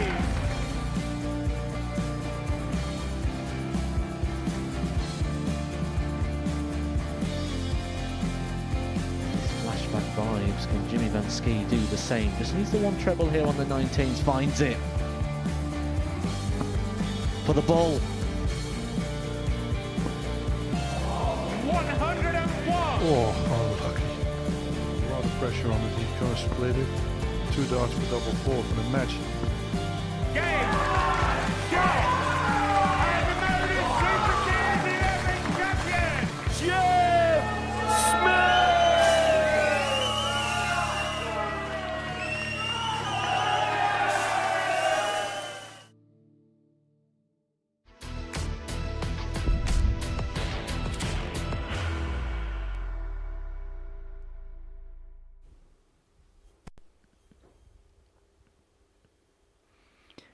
Welcome back to the Modus Super Series, where our Friday night's worth of action here at the Live Lounge in Portsmouth has come to a close. Stephen Plumstead, before the break, got his first win of the group for 4-1 success against Johan Geldenhuys. Them two aren't going to make it through to tomorrow night's final. Archie Self was the winner of Group B in the end, and he is joined by Dean Finn and Tommy Lisman in tomorrow night's finale here on the South Coast. And he joins both myself and Mervyn here in the studio to look back on his Group B campaign. Archie, many congratulations. Job done early on tonight, but it just looked very business-like throughout the whole course for yourself. Yeah, I mean, I knew I had a hard Group B. Obviously, everyone in there, I know that they can play well. And yeah, I knew that the first game, I knew if I won, obviously I would be into finals night. And it was a bit of a ropey game for me, but I was happy to get the job done. Did you feel as if it was important to set your stall out very quickly then this evening? Yeah, I think if it was like, just win the first one, get out of the way and just relax more.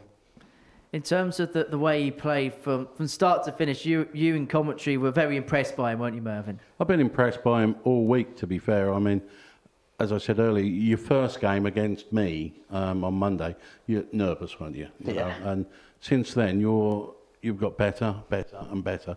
You've had a couple of games there where I think you may have speeded up a little bit too much. But apart from that, well, I've been so impressed with the way you played and the way you've conducted yourself as well. Well done. Thank you. In terms of the way then you kind of developed from that nervous first game to where you are now, because you look as if you're totally at home on that stage. Yeah, I mean, obviously I had to take a couple of games to getting my pace and stride into the Modus stage, and yeah, I've loved every second of it, and hopefully I'll get called back. I think you're definitely going to get that phone call back. I don't think you need to worry too much about that. But in terms of the way that you played so far this week, what in particular, from your perspective, do you feel as if has stood out for yourself? Probably the second game against Jim on Monday. I think that was just to say I can throw and I'm here to not mess about and just to hopefully win this title.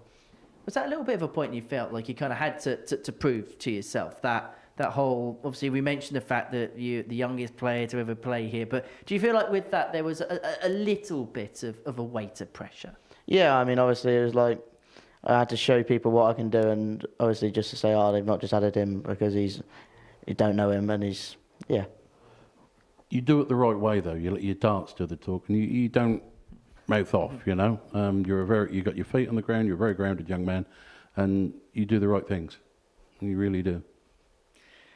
Except for one moment on Wednesday. We're going to show it again. I loved it. Yeah. Giving it large, weren't you, Archie? Hang on. Every time that comes back in. Here we go.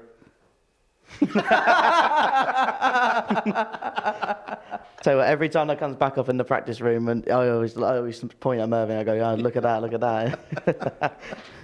Really? I had to, mate. It was. You know, I mean, I knew it was in. I see it go in, but he's, is that in? Just make you check, and you did. Yeah, you made me and Owen Binks have to double check.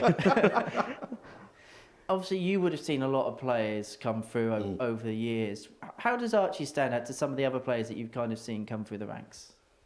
Better, just better in everything. Yeah, we've got some real youngsters now at the top and in the 20s and playing some fantastic stuff. There's no reason why this man can't join them. We'll have another chat with you in just a second. Archie, me and Merv are going to assess everything else that we've seen this evening. Dean Finn and Tommy Lisman both making it out of the group as well. In terms of Dean Finn, he looked cool, calm, composed and calculated actually at times this evening. Yeah, totally focused on his job. Every game he was there, even if it wasn't quite as well as he hoped and we've seen before. He was totally up for every job tonight, without a shadow of a doubt. And then in terms of Tommy Lisman, we saw, I suppose, a little bit of everything for him this evening. Would that be fair to say? Yeah, I think a bit of frustration crept into his game there at times. He knows how good he can be. We know how good he can be. And he wasn't producing it. And a couple of very fast darts when he thought, oh no, and threw them and didn't leave a shot. And then all of a sudden he's got that chance, but he hasn't left a shot. And that's why you should never throw him in anger. Always try and do the best you can with every single dart, because sometimes you do actually get a chance. Right, so both of you are going to be tomorrow night. It feels weird speaking to a pundit. It's actually I can't. We'll put the player hat back on now. Right, okay. Because these are the groups that are in play for tomorrow evening. First of all, this is the tournament bracket. Obviously, yourself, Mervyn, won Group A. Yourself, Archie, won Group B. You're going to be joined by Dean Finn, Tommy Lisman, Jim Meyer and Martin Turner into tomorrow night's final. And this is how the groups are going to break down, because Mervyn, you've got Dean and Martin in your group. Archie, you've got Jim and Tommy. I'll come to you first, Mervyn. Dean and Martin Turner for yourself in your Group 1. Yeah, 2 hard games, two great guys, 2 great players. I know Martin from old. We've had some tussles over the years, and I've been on the receiving end of him. So, you know, it's going to be a hard game against him. I haven't played Dean before, but watching him this evening, yeah, I've got my work cut out there. If I don't turn up and play properly, I shan't be reaching any finals or semis.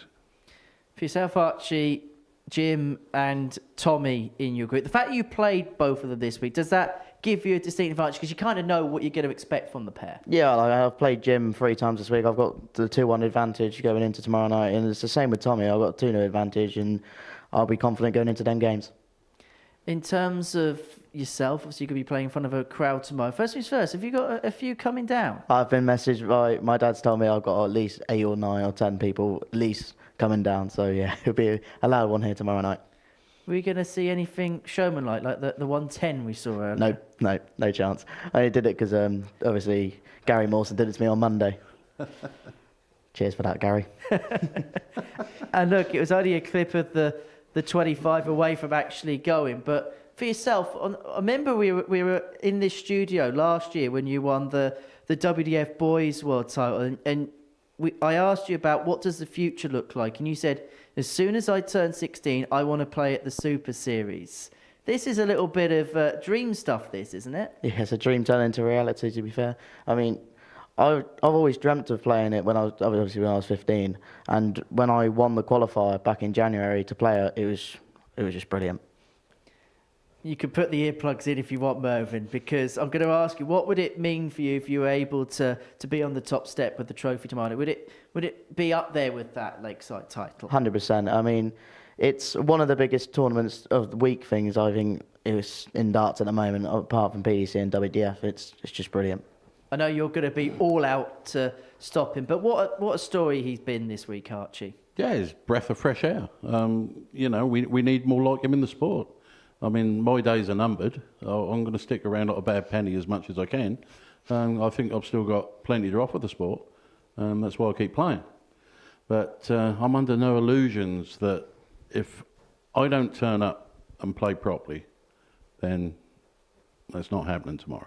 For yourself, this is the competition going to thrive off, isn't it? Well, I mean, they may be favourite, and whether that's correct or not, whether it's because I've just come up, or you know, an ex-tour card holder and I'm doing well on the Challenge Tour and what have you, I don't know, but it does put a bit of a added pressure onto you if they make you the favourite. They've done it every time I've been here, and once I've won it, the next time wasn't so good. So far, I'm doing okay this time, but listen to me, I'm under no illusions that that's going to be a walk in the park, because that isn't. Every player through to tomorrow is quality player. So I need to turn up and I need to play properly. Is that one of the attributes, actually, we can credit Archie for so much? Because he was the favourite pretty much throughout the course of this group, but he hasn't played with any of that pressure on his shoulders. No, not at all. He's handling it very, very well. He carries on like that, he's going to go far. And it just felt like you've just enjoyed every single moment of this experience so far. Yeah, because it's a learning curve for me. So if I lose games like I did tonight, then it's just to improve it. And yeah, I mean, playing on Monday all the way up to Friday, my arm is killing, but yeah, hopefully it'll be fine for tomorrow night. One last big push, I suppose, isn't it? Yeah, 100%. And I suppose, obviously, we spoke to Mervyn about how this is preparation for him and the World Championship at the Alexandra Palace. This view, I suppose, a great preparation for the Lakeside, which is coming up in a few weeks' time as well. Yeah, now, to be fair, I was thinking of Lakeside before this, and I was thinking, obviously, Florence, obviously a hard draw, and now I think if I play like I do here, I'll be very better than I thought I would be going into Lakeside this year. So, the friendly rivalry resumes for the pair of you tomorrow night then? Oh, without a shadow of a doubt. I mean, there's no animosity between us. It's up there, I want to rip his head off. He wants to rip my head off. After the game, I'm friends again, you know, and that's the way it should be. Well, Archie, many congratulations on making it through. Shall see you tomorrow night. Mervyn, it'd be great spending some time with you in the commentary box this evening. Good luck out there throwing the darts tomorrow. Cheers. Thank you very much. Plenty coming up across Pluto TV. Coming up next, the Breaker throws. And talking about teenage sensations, what about the reigning world champion, the new world #1, Luke Littler? And who else to digest his throw than that of the 16-time world champion, Phil Taylor? Plenty of other content for you. The story of Fallon Sherritt comes up before we get the WADC finals underway tomorrow afternoon. Archie Self is going to be one of the players in action tomorrow night from 7:30 p.m. for the finals night of 2025. And then Champions Week gets underway on Monday morning. The big night is next Saturday evening from 7:30, where someone's going to pick up the big prize and the big jackpot. Well, that is it from us. Remember, we're back from 12:30 for the WADC finals. But so far, Archie has made a name for himself. He wins Group B. We'll see you tomorrow for the double session. Bye for now. The new Modus Super Series champion. Yes! What a finish! The silencer, Jeff Smith! And it is! That shot wins week 6! Maximum checkout. He's done it!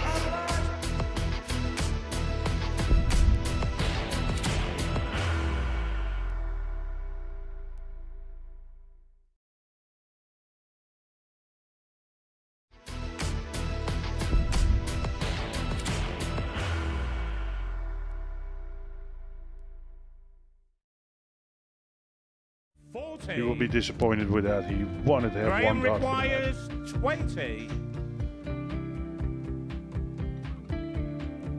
Graham Usher wins the first game of Champions Night, and it was an absolute ripper.